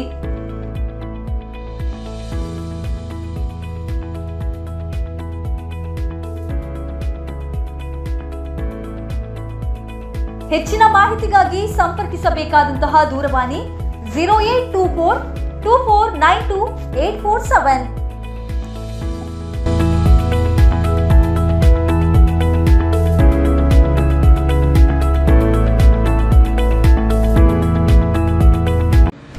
Are you looking for excellent coaching classes? Then your search is over. Admissions are open at Artha Coaching Classes for batch 2025-2026. They offer various courses for class 5th to 7th, 8th to 10th, ICSE, CBSE, State, PUC, Science and Commerce, Spoken English. 100% result since 14 years in ICSE, CBSE, State Board exams. They even introduce entrance exam classes like NEET, AIMS, JEE Mains, JEE Advanced, CET, CA Foundation, CS, CMA, guidance to CLAT, etc. Along with that, Artha Coaching Classes, Real Meaning of Education, provides special batches for shift duty employees, housewives, employee, student, businessmen. Benefit of Artha Coaching Classes is that there is no time limit, flexible timing, certified trainer, personal training, small batches and more. Admissions are open for batch 2025-2026. For further details, contact 935-349-2146 or 821-777-9537. For details, visit Artha Coaching Classes, first floor, Yashoda Complex, Kuttar Padav Junction, Mangalore 575017.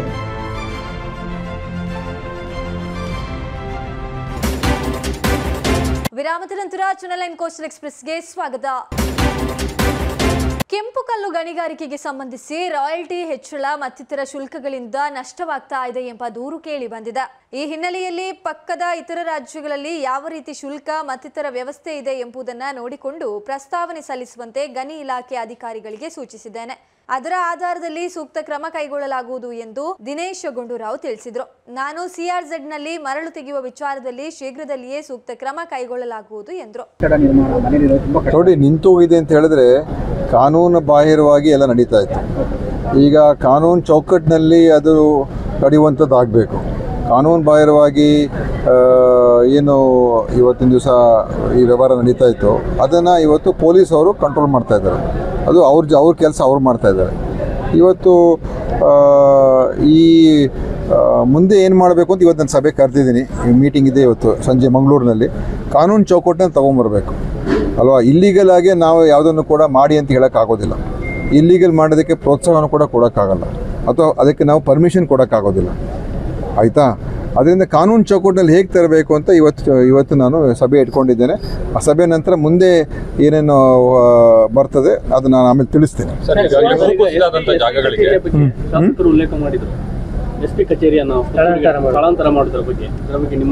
ಅವರು ಈಗಾಗಲೇ ನಾನು ಅದರ ಬಗ್ಗೆ ಹೇಳಿದ್ದಾರೆ.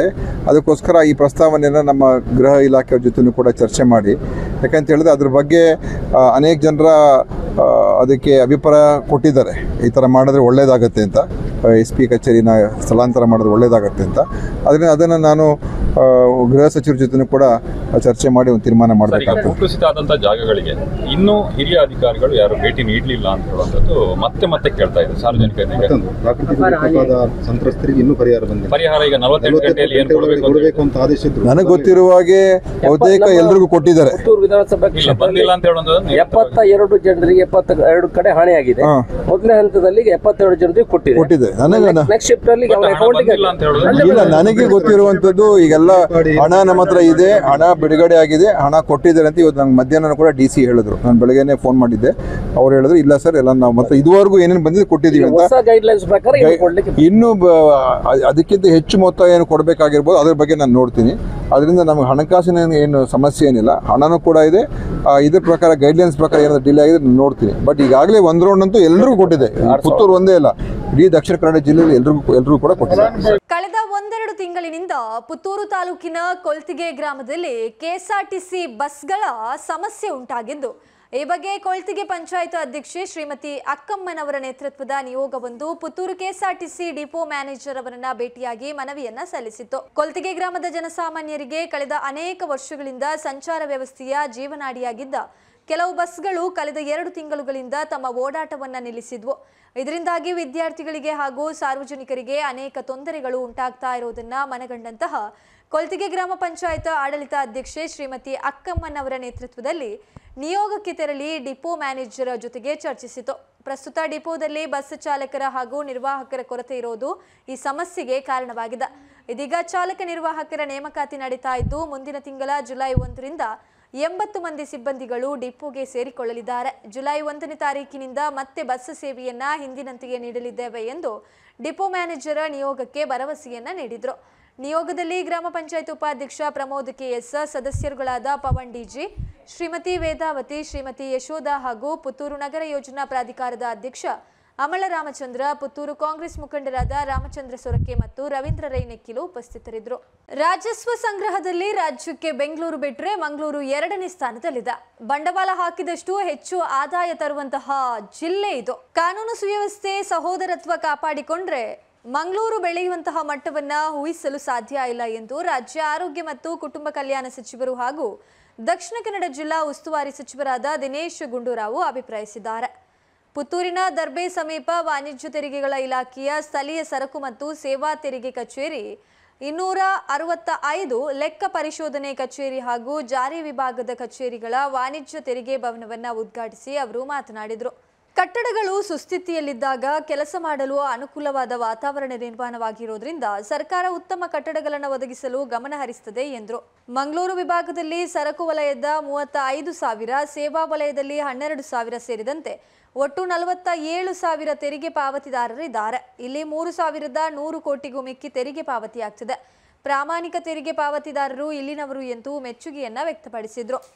ಪುತ್ತೂರಿನ ಶಾಸಕರು ಅಭಿವೃದ್ಧಿ ಪರವಾಗಿದ್ರೆ ಉತ್ಸಾಹಿ ಮುಂಚೂಣಿಯಲ್ಲಿ ಕ್ಷೇತ್ರದ ಅಭಿವೃದ್ಧಿಗಾಗಿ ಶ್ರಮಿಸುತ್ತಿದ್ದಾರೆ. ಸಿಕ್ಕ ಅವಕಾಶವನ್ನ ಬಳಸಿಕೊಂಡು ಒಳ್ಳೆಯ ಕೆಲಸವನ್ನ ಮಾಡಿದಾಗ ಜನರಿಗೂ ಖುಷಿಯಾಗ್ತದೆ. ಪುತ್ತೂರಿನ ಶಾಸಕರು ಪ್ರಥಮ ಬಾರಿಗೆ ಆಯ್ಕೆಯಾದರೂ ಕೆಲಸ ಮಾಡಿಸಿಕೊಳ್ಳಲು ಅವರಿಗೆ ಗೊತ್ತಿದೆ. ಈ ಕಾರಣದಿಂದಲೇ ಕಷ್ಟವೆನಿಸಿದ ಮೆಡಿಕಲ್ ಕಾಲೇಜನ್ನ ಬಜೆಟ್ನಲ್ಲಿ ಬರುವಂತೆ ಮಾಡಿದ್ದಾರೆ ಎಂದು ಅಶೋಕ್ ರೈ ಅವರಿಗೆ ಮೆಚ್ಚುಗೆಯನ್ನ ವ್ಯಕ್ತಪಡಿಸಿದ್ರು. ಇನ್ನು ವಾಣಿಜ್ಯ ಇಲಾಖೆ ಸರ್ಕಾರಕ್ಕೆ ಹಣ ತರುವ ಇಲಾಖೆಯಾಗಿರೋದ್ರಿಂದ ಮಹತ್ವದಾಗಿದೆ. ತೆರಿಗೆ ಪಾವತಿ ವಿಚಾರದಲ್ಲಿ ಕರ್ನಾಟಕ ದೇಶಕ್ಕೆ ಮಾದರಿಯಾಗಿದ್ದು 2ನೇ ಸ್ಥಾನವನ್ನ ಪಡೆದಿದೆ. ಆದರೆ ದೇಶದಲ್ಲೇ ಅತಿ ಹೆಚ್ಚು ಅನ್ಯಾಯ ಕರ್ನಾಟಕಕ್ಕೆ ಆಗ್ತಾ ಇದೆ. 15ನೇ ಹಣಕಾಸು ಇತರ ಗ್ಯಾರಂಟಿಗಳು ರಾಜ್ಯಕ್ಕೆ ಸಿಗ್ತಾ ಇಲ್ಲ. 16,000 ಕೋಟಿ ಪ್ರತಿ ವರ್ಷ ವಂಚನೆಯಾಗ್ತಾ ಇದೆ. ಈ ಹಿನ್ನೆಲೆಯಲ್ಲಿ ಮುಖ್ಯಮಂತ್ರಿಗಳು ಮೊನ್ನೆಯೂ ಕೇಂದ್ರದ ಬಳಿ ತೆರಳಿ ಪ್ರಯತ್ನ ನಡೆಸಿದ್ದಾರೆ ಎಂದು ಗುಂಡೂರಾವ್ ಹೇಳಿದರು. ಇನ್ನು ವೇದಿಕೆಯಲ್ಲಿ ವಾಣಿಜ್ಯ ತೆರಿಗೆಗಳ ಜಂಟಿ ಆಯುಕ್ತೆ ಸುಲಕ್ಷಣಾ ಎಸ್ಎನ್, ವಾಣಿಜ್ಯ ತೆರಿಗೆಗಳ ಜಂಟಿ ಆಯುಕ್ತ ಲಕ್ಷಾಪತಿ ನಾರಾಯಣ ನಾಯ್ಕ, ಹಿರಿಯ ಉಪ ಆಯುಕ್ತ ಬಾಲಚಂದ್ರ, ಉಪ ಆಯುಕ್ತ ಬೆಳ್ಳಿಯಪ್ಪ, ಹಾಗೆಯೇ ಶ್ರೀನಾಥ್, ವಾಣಿಜ್ಯ ತೆರಿಗೆಗಳ ಜಂಟಿ ಆಯುಕ್ತ ವಿ ಕುಮಾರ್ ಉಪಸ್ಥಿತರಿದ್ದರು.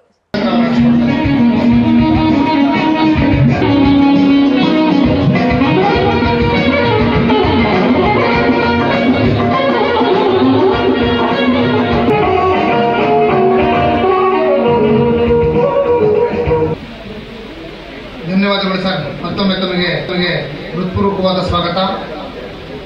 ಹಾಗೂ ಈ ಕಾರ್ಯಕ್ರಮಕ್ಕೆ ವಿಶೇಷ ಆಹ್ವಾನಿತರಾಗಿ ನಮ್ಮ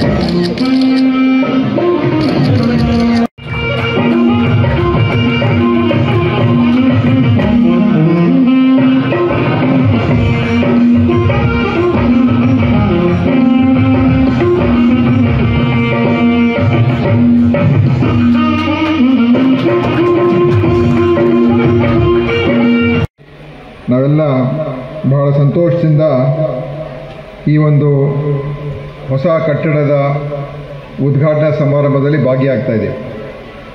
ಈಗಾಗಲೇ ಪ್ರಾಸ್ತಾವಿಕ ನುಡಿಯಲ್ಲಿ ನಮ್ಮ ಜಂಟಿ ಆಯುಕ್ತರು ಹೇಳಿದರು, ಈ ಒಂದು ಕಟ್ಟಡ ಕೇವಲ 1 ವರ್ಷದ ಅವಧಿಯಲ್ಲಿ ಅನೇಕ ಸಂದರ್ಭಗಳಲ್ಲಿ ಸರ್ಕಾರಿ ಯೋಜನೆಗಳು ನಾವು ಘೋಷಣೆ ಮಾಡಿದಾಗ, ಶಿಲಾನ್ಯಾಸ ಮಾಡಿದಾಗ ಇಷ್ಟು ದಿವಸದಲ್ಲಿ ಮುಗಿಸ್ತೀವಿ ಅಂತ ಹೇಳ್ತೀವಿ. ಆದರೆ ಭಾಳಷ್ಟು ಸಂದರ್ಭಗಳಲ್ಲಿ ಅದು ಸಮಯಕ್ಕೆ ಸರಿಯಾಗಿ ಮುಕ್ತಾಯ ಆಗೋದಿಲ್ಲ. ಅದು ವಿಳಂಬ ಆಗಿ ಅದು ಕೆಲವುದೆಲ್ಲ 6 ತಿಂಗಳು, 1 ವರ್ಷ, 2 ವರ್ಷ ಆ ರೀತಿಯಾಗಿ ವಿಳಂಬ ಆಗುವಂಥ ನಾವು ನೋಡ್ತೀವಿ. ಆ ವಿಳಂಬ ಆಗೋ ಜೊತೆಯಲ್ಲಿ ರಿವೈಸ್ ಎಸ್ಟಿಮೇಟ್ಗಳನ್ನು ಕೂಡ ನೋಡ್ತೀವಿ. ಇದಕ್ಕೆ ಇನ್ನೂ ಹೆಚ್ಚು ಹಣ ಬೇಕಾಗಿದೆ, ಹೆಚ್ಚು ಖರ್ಚಾಗೋಗಿದೆ, ಅಥವಾ SR ರೇಟ್ ಬದಲಾವಣೆ ಆಗಿದೆ, ಏನೇನೋ ಇದೆಲ್ಲ ನಾವು ಅನೇಕ ಬಾರಿ ನೋಡಿದ್ದೇವೆ. ಆದ್ದರಿಂದ ಇಲ್ಲಿ ಅದು ಯಾವುದನ್ನು ಕೂಡ ಆಗದೇನೆ ಯಾವ ಮೊತ್ತದ ಒಂದು ಅನುಮೋದನೆ ಈ ಒಂದು ಕಟ್ಟಡಕ್ಕೆ ಸಿಕ್ಕಿತ್ತು ಅದರ ಅನುಗುಣವಾಗಿ ಶಿಲಾನ್ಯಾಸ ಆಗಿ ಕಟ್ಟಡ ಸರಿಯಾದ ಸಮಯಕ್ಕೆ ಮುಕ್ತಾಯ ಆಗಿ ಇವತ್ತು ಉದ್ಘಾಟನೆ ಆಗ್ತಾ ಇದೆ ಅಂತ ಹೇಳಿದ್ರೆ ಇದು ನಿಜವಾಗ್ಲೂ ಕೂಡ ಒಂದು ಶ್ಲಾಘನೀಯವಾದಂಥ ವಿಷಯ ಅಂತ ಹೇಳೋದಕ್ಕೆ ಬಯಸ್ತಾ ಇದ್ದೀನಿ. ಅದಕ್ಕೆ ನಿರ್ಮಿತಿ ಕೇಂದ್ರ ಮತ್ತು ಇಲ್ಲಿಯ ಗುತ್ತಿಗೆದಾರರು ಕೂಡ ನನ್ನ ಅಭಿನಂದನೆ. ಇವತ್ತು ಈ ಒಂದು ಇಲಾಖೆ ಆರ್ಥಿಕ ಇಲಾಖೆ, ಈ ಒಂದು ಕಟ್ಟಡ ಇಲ್ಲಿ ಭಾಳ ಹಳೆಯ ಕಟ್ಟಡ ಇತ್ತು, 35 ವರ್ಷಕ್ಕಿಂತ ಹೆಚ್ಚಾಗಿತ್ತು ಆ ಕಟ್ಟಡಕ್ಕೆ. ಆದ್ದರಿಂದ ಯಾವುದೇ ಒಂದು ಅಧಿಕಾರಿಗಳಿಗೆ ಅಥವಾ ಕೆಲಸ ಮಾಡೋರಿಗೆ ಒಳ್ಳೆಯ ಒಂದು ವಾತಾವರಣದಲ್ಲಿ ಒಂದು ವ್ಯವಸ್ಥಿತವಾದಂಥ ಸುಸಜ್ಜಿತವಾದಂಥ ವಾತಾವರಣ ಇದ್ದಾಗ ಅವ್ರಿಗೆ ಕೆಲಸ ಮಾಡೋದು ಕೂಡ ಒಂದು ಆಸಕ್ತಿ ಹೆಚ್ಚಾಗ್ತದೆ. ಕಟ್ಟಡ ಶಿಥಿಲ ಆಗಿ ಸೋರಿಕೆಯಾಗಿ ಮತ್ತು ಅದರಲ್ಲಿ ವ್ಯವಸ್ಥೆಗಳು ಸರಿ ಇಲ್ಲದೆ ಹೋದರೆ ಎಲ್ಲೋ ಒಂದು ಕಡೆ ಒಬ್ಬ ವ್ಯಕ್ತಿಯ ಅಥವಾ ಅಧಿಕಾರಿಯ ಕೆಲಸ ಮಾಡೋದು ಒಂದು ಏನು ಅವರ ಒಂದು ಉತ್ಪಾದಕತೆ ಇರ್ತದೆ ಅಥವಾ ಏನೋ ಒಂದು ಎಫಿಷಿಯನ್ಸಿ ಇರ್ತದೆ ಅದು ಕೂಡ ಕಮ್ಮಿ ಆಗೋಗ್ತದೆ. ಯಾಕಂದರೆ ಆ ವಾತಾವರಣನೇ ಒಂದು ರೀತಿ ಅವರನ್ನು ಕುಗ್ಗಿಸ್ತದೆ. ಆದ್ದರಿಂದ ಒಂದು ಒಳ್ಳೆಯ ಕಟ್ಟಡ ನಿರ್ಮಾಣ ಆಗುವಂಥದ್ದು, ಕಚೇರಿಗಳ ನಿರ್ಮಾಣ ಆಗೋದು ಭಾಳ ಮುಖ್ಯ. ಅದರಿಂದ ಈ ಕಟ್ಟಡ ಇಲ್ಲಿ ಬಂದಿರತಕ್ಕಂಥದ್ದು ನಿಜವಾಗ್ಲೂ ಬಹಳ ಒಂದು ಹೆಮ್ಮೆಯ ವಿಷಯ. ಹೊಸ ಕಟ್ಟಡ ಬಂದಿದೆ. ಇದೆಲ್ಲ ಆಗೋದಕ್ಕೆ ನಮ್ಮ ಇಲ್ಲಿಯ ಸ್ಥಳೀಯ ಶಾಸಕರು ಕೂಡ ಭಾಳ ಮುಖ್ಯ ಒಂದು ಅವರು ಜವಾಬ್ದಾರಿ ತಗೊಂಡು ಇದನ್ನು ಮುಖ್ಯಮಂತ್ರಿಗಳ ಹತ್ರ ಕೂಡ ಮಾತನಾಡಿಸಿ ಇದಕ್ಕೆ ಅನುಮೋದನೆ ತೊಗೊಂಡು ಬಂದು ಇವತ್ತು ಮಾಡಿಸ್ಕೊಟ್ಟಿದ್ದಾರೆ. ನನ್ನ ಶಾಸಕರು ಕೂಡ ನಾನು ಅಭಿನಂದನೆ ಸಲ್ಲಿಸ್ತಾ ಇದ್ದೀನಿ. ಅವರು ಎಲ್ಲ ಕಡೆ ಯಾವಾಗಲೂ ಅಭಿವೃದ್ಧಿಯ ಪರ, ಅವರೆಲ್ಲ ಮಂತ್ರಿಗಳ ಹತ್ರ ಮತ್ತು ಮುಖ್ಯಮಂತ್ರಿ ಹತ್ರ ಹೋಗಿ ಯಾವ್ಯಾವ ಕೆಲಸಗಳನ್ನು ಮಾಡ್ಕೊಳ್ಳೋಕೆ ಸಾಧ್ಯ ಆಗುತ್ತೆ ಎಲ್ಲವನ್ನೂ ಮಾಡ್ಕೊಳ್ಳೋದ್ರಲ್ಲಿ ಬಹುಶಃ ಭಾಳ ಮುಂಚೂಣಿಯಲ್ಲಿರುವಂಥವ್ರು ಅಂತ ಹೇಳಿದ್ರೆ ನಮ್ಮ ಅಶೋಕ್ ರೈ ಅಂತ ಹೇಳಿದ್ರೆ ತಪ್ಪಾಗಲ್ಲ. ಅಂದರೆ ಒಂದು ಉತ್ಸಾಹ ಇದೆ, ಹೋಗಿ ಕೆಲಸ ಮಾಡಿಸ್ಕೋಬೇಕು, ನಮ್ಮ ಕ್ಷೇತ್ರ ಅಭಿವೃದ್ಧಿ ಆಗಬೇಕು, ನಮ್ಮ ಜಿಲ್ಲೆ ಒಳ್ಳೆಯದಾಗಬೇಕು ಅಂತ ಹೇಳಿ ಒಂದು ಸಿಕ್ಕುವಂಥ ಅವಕಾಶ ಅದು ಸಿಕ್ಕಿದಾಗ ಅದನ್ನು ನಾವು ಸರಿಯಾದ ರೀತಿ ಉಪಯೋಗಿಸ್ಕೊಳ್ಳದೆ ಹೋದರೆ ಮತ್ತು ಅದು ವ್ಯರ್ಥ ಆದಂಗೆ. ಆ ಯಾವ ಅವಕಾಶ ಸಿಕ್ಕಿದಾಗ ನಾವು ಒಳ್ಳೆ ಕೆಲಸ ಮಾಡಿದಾಗ ಆವಾಗ ಜನರಿಗೂ ಕೂಡ ಒಂದು ಖುಷಿ ಮತ್ತು ಒಂದು ಸಂತೋಷ ಇರ್ತದೆ. ಮತ್ತು ಯಾರು ಕೆಲಸ ಮಾಡ್ತಾರೆ ಅವ್ರಿಗೊಂದು ನೆಮ್ಮದಿ, ಒಂದು ತೃಪ್ತಿ ಅವ್ರಿಗೆ, ಹೌದಪ್ಪ ನಮ್ಮ ಕಾಲದಲ್ಲಿ ನಾವೇನೋ ಮಾಡೋದು, ಸಾಧನೆ ಮಾಡೋದು ಅಂತ. ಅದರಿಂದ ಇವತ್ತು ಅವರು ಪ್ರಥಮ ಬಾರಿ ಶಾಸಕರಾಗಿದ್ದರೂ ಕೂಡ ಒಳ್ಳೆಯ ಅನುಭವ ಇದೆ ಮತ್ತು ಭಾಳ ಅವ್ರಿಗೆ ಒಂದು ರೀತಿ ಹೇಗೆ ಕೆಲಸ ಮಾಡಿಸ್ಕೊಳ್ಬೇಕು ಅಂತ ಕೂಡ ಒಳ್ಳೆಯ ಒಂದೆಲ್ಲ ಗುಣಗಳ ಲಕ್ಷಣಗಳಿದೆ ಅವರಲ್ಲಿ. ಎಲ್ಲ ಹೋಗಿ ಕನ್ವಿನ್ಸ್ ಮಾಡಿ ಮಾತನಾಡಿಸಿ ಮಾಡ್ಕೊಂಬರ್ತಾರೆ. ಸೊ ಅದು ಇವತ್ತು ಅವ್ರ ಕ್ಷೇತ್ರಕ್ಕೆ ಅನುಕೂಲ. ಇವತ್ತು ವೈದ್ಯಕೀಯ ಒಂದು ಕಾಲೇಜನ್ನು ಮಾಡಿಸ್ಕೋಬೇಕು ಅಂತ ಹೋರಾಟ ಮಾಡಿದ್ದಾರೆ. ಅದು ಬಜೆಟ್ ಪುಸ್ತಕದಲ್ಲೂ ಬಂದಿದೆ. ಈಗ ಅದು ಕಾರ್ಯಗತ ಆಗಬೇಕು. ಸೊ ಇದು ಅಷ್ಟು ಸುಲಭವಾದ ಕೆಲಸ ಏನಲ್ಲ, ಇದೇನು ಸುಲಭ ಏನಲ್ಲ. ಆದರೂ ಅದನ್ನು ಮಾಡಿಸಿದ್ರು ಅಂತ ಹೇಳಿದ್ರೆ ಅವರ ಒಂದು ಆಸಕ್ತಿ ಮತ್ತು ಒಂದು ಕಮಿಟ್ಮೆಂಟ್ ಅದು ತೋರಿಸ್ತಾ ಇದೆ ಅಂತ ಹೇಳೋದಕ್ಕೆ ಬಯಸಿ ಇವತ್ತು ಸನ್ಮಾನ್ಯ ಸಿದ್ದರಾಮಯ್ಯ ಸಾಹೇಬರು ಕೂಡ ನನ್ನ ಅಭಿನಂದನೆ. ಯಾಕಂದರೆ ನೋಡಿ, ನಮ್ಮ ಜಿಲ್ಲಾ ಕಚೇರಿ ಇವತ್ತು ಅದು ನಿಂತುಬಿಟ್ಟಿತ್ತು. ಯಾವ ಜಿಲ್ಲಾ ಕಚೇರಿ ಅವ್ರ ಕಾಲದಲ್ಲಿ ಶಿಲಾನ್ಯಾಸ ಆಗಿತ್ತು ಮತ್ತು ಕಾಮಗಾರಿ ಶುರುವಾಗಿತ್ತು, ಭಾಳ ತಡ ಆಯಿತು. ತಡ ಆಗಿ ಅದಕ್ಕೆ ಹೆಚ್ಚು ಹಣವನ್ನು ಖರ್ಚು ಮಾಡಿ ಸುಮಾರು ಈಗ 75 ಕೋಟಿ ರೂಪಾಯಿಯಷ್ಟು ಖರ್ಚಾಗಿದೆ ನೋಡಿ. ಒಂದು DC ಆಫೀಸ್ಗೆ 75 ಕೋಟಿ ರೂಪಾಯಿ. ಒರಿಜಿನಲ್ ಎಸ್ಟಿಮೇಟ್ 40-45 ಕೋಟಿ ಏನೋ ಇತ್ತು. ಆಮೇಲೆ ನಾವು ಬಂದ ಮೇಲೆ ಅದಕ್ಕೆ ಅನುದಾನ 20 ಕೋಟಿಯಷ್ಟು ನಾವು ಬೇರೆ ಕಡೆಯಿಂದ ತಗೊಂಡು ನಾವು ಯಾಕೆಂತ ಹೇಳಿದ್ರೆ ಇದು ಮುಗಿಸಲೇಬೇಕು, ಇದೇ ರೀತಿ ಬಿಟ್ಟಿದ್ರೆ ಎಷ್ಟು ದಿವಸ ಅಂತ ಹೇಳಿ ಇದು ಮಂಗಳೂರಿಗೇನೆ ಒಂದು ಕೆಟ್ಟ ಹೆಸರಾಗೋಗಿರೋದು. ಆ ಕಟ್ಟಡ ಉದ್ಘಾಟನೆ ಆಗದೆ ಹೋಗಿದ್ದು. ಸೊ ಅದನ್ನು ನಾವು ಅನುದಾನವನ್ನು, ಸ್ಮಾರ್ಟ್ ಸಿಟಿ ಅನುದಾನವನ್ನು ಡೈವರ್ಟ್ ಮಾಡಿ ಇದಕ್ಕೆ ಕೊಟ್ಟು ಮುಕ್ತಾಯ ಮಾಡಿ ಕೆಲಸ ಈಗ ಅದನ್ನು ಫಿನಿಷ್ ಮಾಡಿ CM ಅವ್ರಿಗೆ ಕರೆಸಿ ಮೊನ್ನೆ ಉದ್ಘಾಟನೆ ಮಾಡಿದ್ದೀವಿ. ಅಂದರೆ ಸರಿಯಾದ ಸಮಯಕ್ಕೆ ನಾವು ಅದನ್ನು ಮಾಡ್ತಕ್ಕಂಥದ್ದು ಮಾಡದೆ ಹೋದರೆ ಅದು ಸರ್ಕಾರಕ್ಕೂ ಕೂಡ ನಷ್ಟ ಮತ್ತು ಜನರಿಗೂ ಪ್ರಯೋಜನ ಇಲ್ಲ. ಇದು ಆಮೇಲೆ ಅನಾವಶ್ಯಕವಾಗಿ ಯಾವ ಸೇವೆಗಳು ನೀಡ್ತಕ್ಕಂಥದ್ದಕ್ಕೆ ಅದಕ್ಕೆ ಹಿನ್ನಡೆ ಆಗ್ತದೆ. ಇವತ್ತು ಈ ಕಮರ್ಷಿಯಲ್ ಟ್ಯಾಕ್ಸ್ ಡಿಪಾರ್ಟ್ಮೆಂಟು ಭಾಳ ಇಂಪಾರ್ಟೆಂಟ್ ಡಿಪಾರ್ಟ್ಮೆಂಟ್ ನಮಗೆ. ಯಾಕಂದರೆ ಎಲ್ಲ ಬೇರೆ ಇಲಾಖೆಗಳು ಈಗ ನಮ್ಮ ಇಲಾಖೆಯಲ್ಲ ಬರೀ ಖರ್ಚು ಮಾಡುವ ಇಲಾಖೆಗಳು. ನಮಗೆ ಅನುದಾನ ಬೇಕು ನಾವು ಖರ್ಚು ಮಾಡಬೇಕು ಅಂತ ಇರ್ತೀವಿ. ಈ ಇಲಾಖೆ ಬೇರೆ ಇಲಾಖೆ. ಇದು ಎಷ್ಟು ನಾವು ಚೆನ್ನಾಗಿ ನೋಡ್ಕೊಳ್ತೀವಿ ಅಷ್ಟು ನಮ್ಮ ಸರ್ಕಾರಕ್ಕೆ ಹಣ ಸಿಗುವಂಥ ಇಲಾಖೆ ಇದು. ಇದು ಅರ್ನಿಂಗ್ ಡಿಪಾರ್ಟ್ಮೆಂಟ್. ಇದು ಒಂದು ಗೌರ್ಮೆಂಟ್ಗೆ ಕಮರ್ಷಿಯಲ್ ಟ್ಯಾಕ್ಸಸ್ಸು, ಎಕ್ಸೈಸ್ ಇವೆಲ್ಲ ಗೌರ್ಮೆಂಟ್ಗೆ ಹಣವನ್ನು ನೀಡುವಂಥ ಇಲಾಖೆ. ಈ ಹಣ ನಾವು ಸರಿಯಾದ ರೀತಿಯಾಗಿ ಕಲೆಕ್ಷನ್ ಮಾಡಿದಾಗ ಮತ್ತು ಪಾರದರ್ಶಕವಾಗಿ ನಾವು ಅದನ್ನು ಮಾಡಿದಾಗ ಹೆಚ್ಚು ನಮ್ಮ ಜನರಿಗೆ, ನಮ್ಮ ಸರ್ಕಾರಕ್ಕೆ ಅನುದಾನ ಸಿಗ್ತದೆ ಖರ್ಚು ಮಾಡಿ, ಬೇರೆದಕ್ಕೆಲ್ಲ ಖರ್ಚು ಮಾಡೋದಕ್ಕೆ. ಇದು ಭಾಳ ಇಂಪಾರ್ಟೆಂಟ್ ಡಿಪಾರ್ಟ್ಮೆಂಟು. ಇಲ್ಲಿವರೆಗೆ ಜಾಸ್ತಿ ನಾವು ಯಾರೂ ಇದರಲ್ಲಿ ಭಾಷಣದಲ್ಲಿ ಚರ್ಚೆ ಮಾಡೋದಿಲ್ಲ ಈ ಇಲಾಖೆಗಳ ಬಗ್ಗೆ ಎಲ್ಲ. ಯಾವಾಗಲೂ ಶಿಕ್ಷಣ, ಆರೋಗ್ಯ, PWD ಇದೇ ಚರ್ಚೆಗಳಾಗುವಂಥದ್ದು. ಅದರಿಂದ ಇದಕ್ಕೆ ಒತ್ತನ್ನು ಕೊಟ್ಟು ಇವತ್ತು ಕರ್ನಾಟಕ ನಿಜವಾಗ್ಲೂ ಕೂಡ ಈ ಒಂದು ವಿಷಯದಲ್ಲಿ ನಮ್ಮ ದೇಶಕ್ಕೇ ಒಂದು ರೀತಿ ಮಾದರಿ ಅಂತ ಹೇಳ್ಬೋದು. GST ಕಲೆಕ್ಷನ್ನಲ್ಲಿ ಈ ದೇಶದಲ್ಲಿ ನಂಬರ್ 2 2ನೇ ಸ್ಥಾನದಲ್ಲಿರುವಂಥದ್ದು ನಮ್ಮ ಕರ್ನಾಟಕ ರಾಜ್ಯ ಕಲೆಕ್ಷನ್ನಲ್ಲಿ.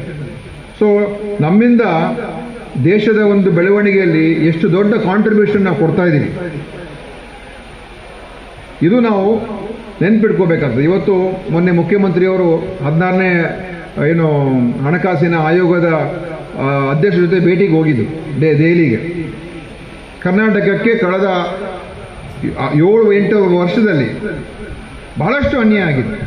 ಬಹುಶಃ ಈ ದೇಶದಲ್ಲಿ ಅತಿ ಹೆಚ್ಚು ಅನ್ಯಾಯ ಆಗಿರ್ತಕ್ಕಂಥ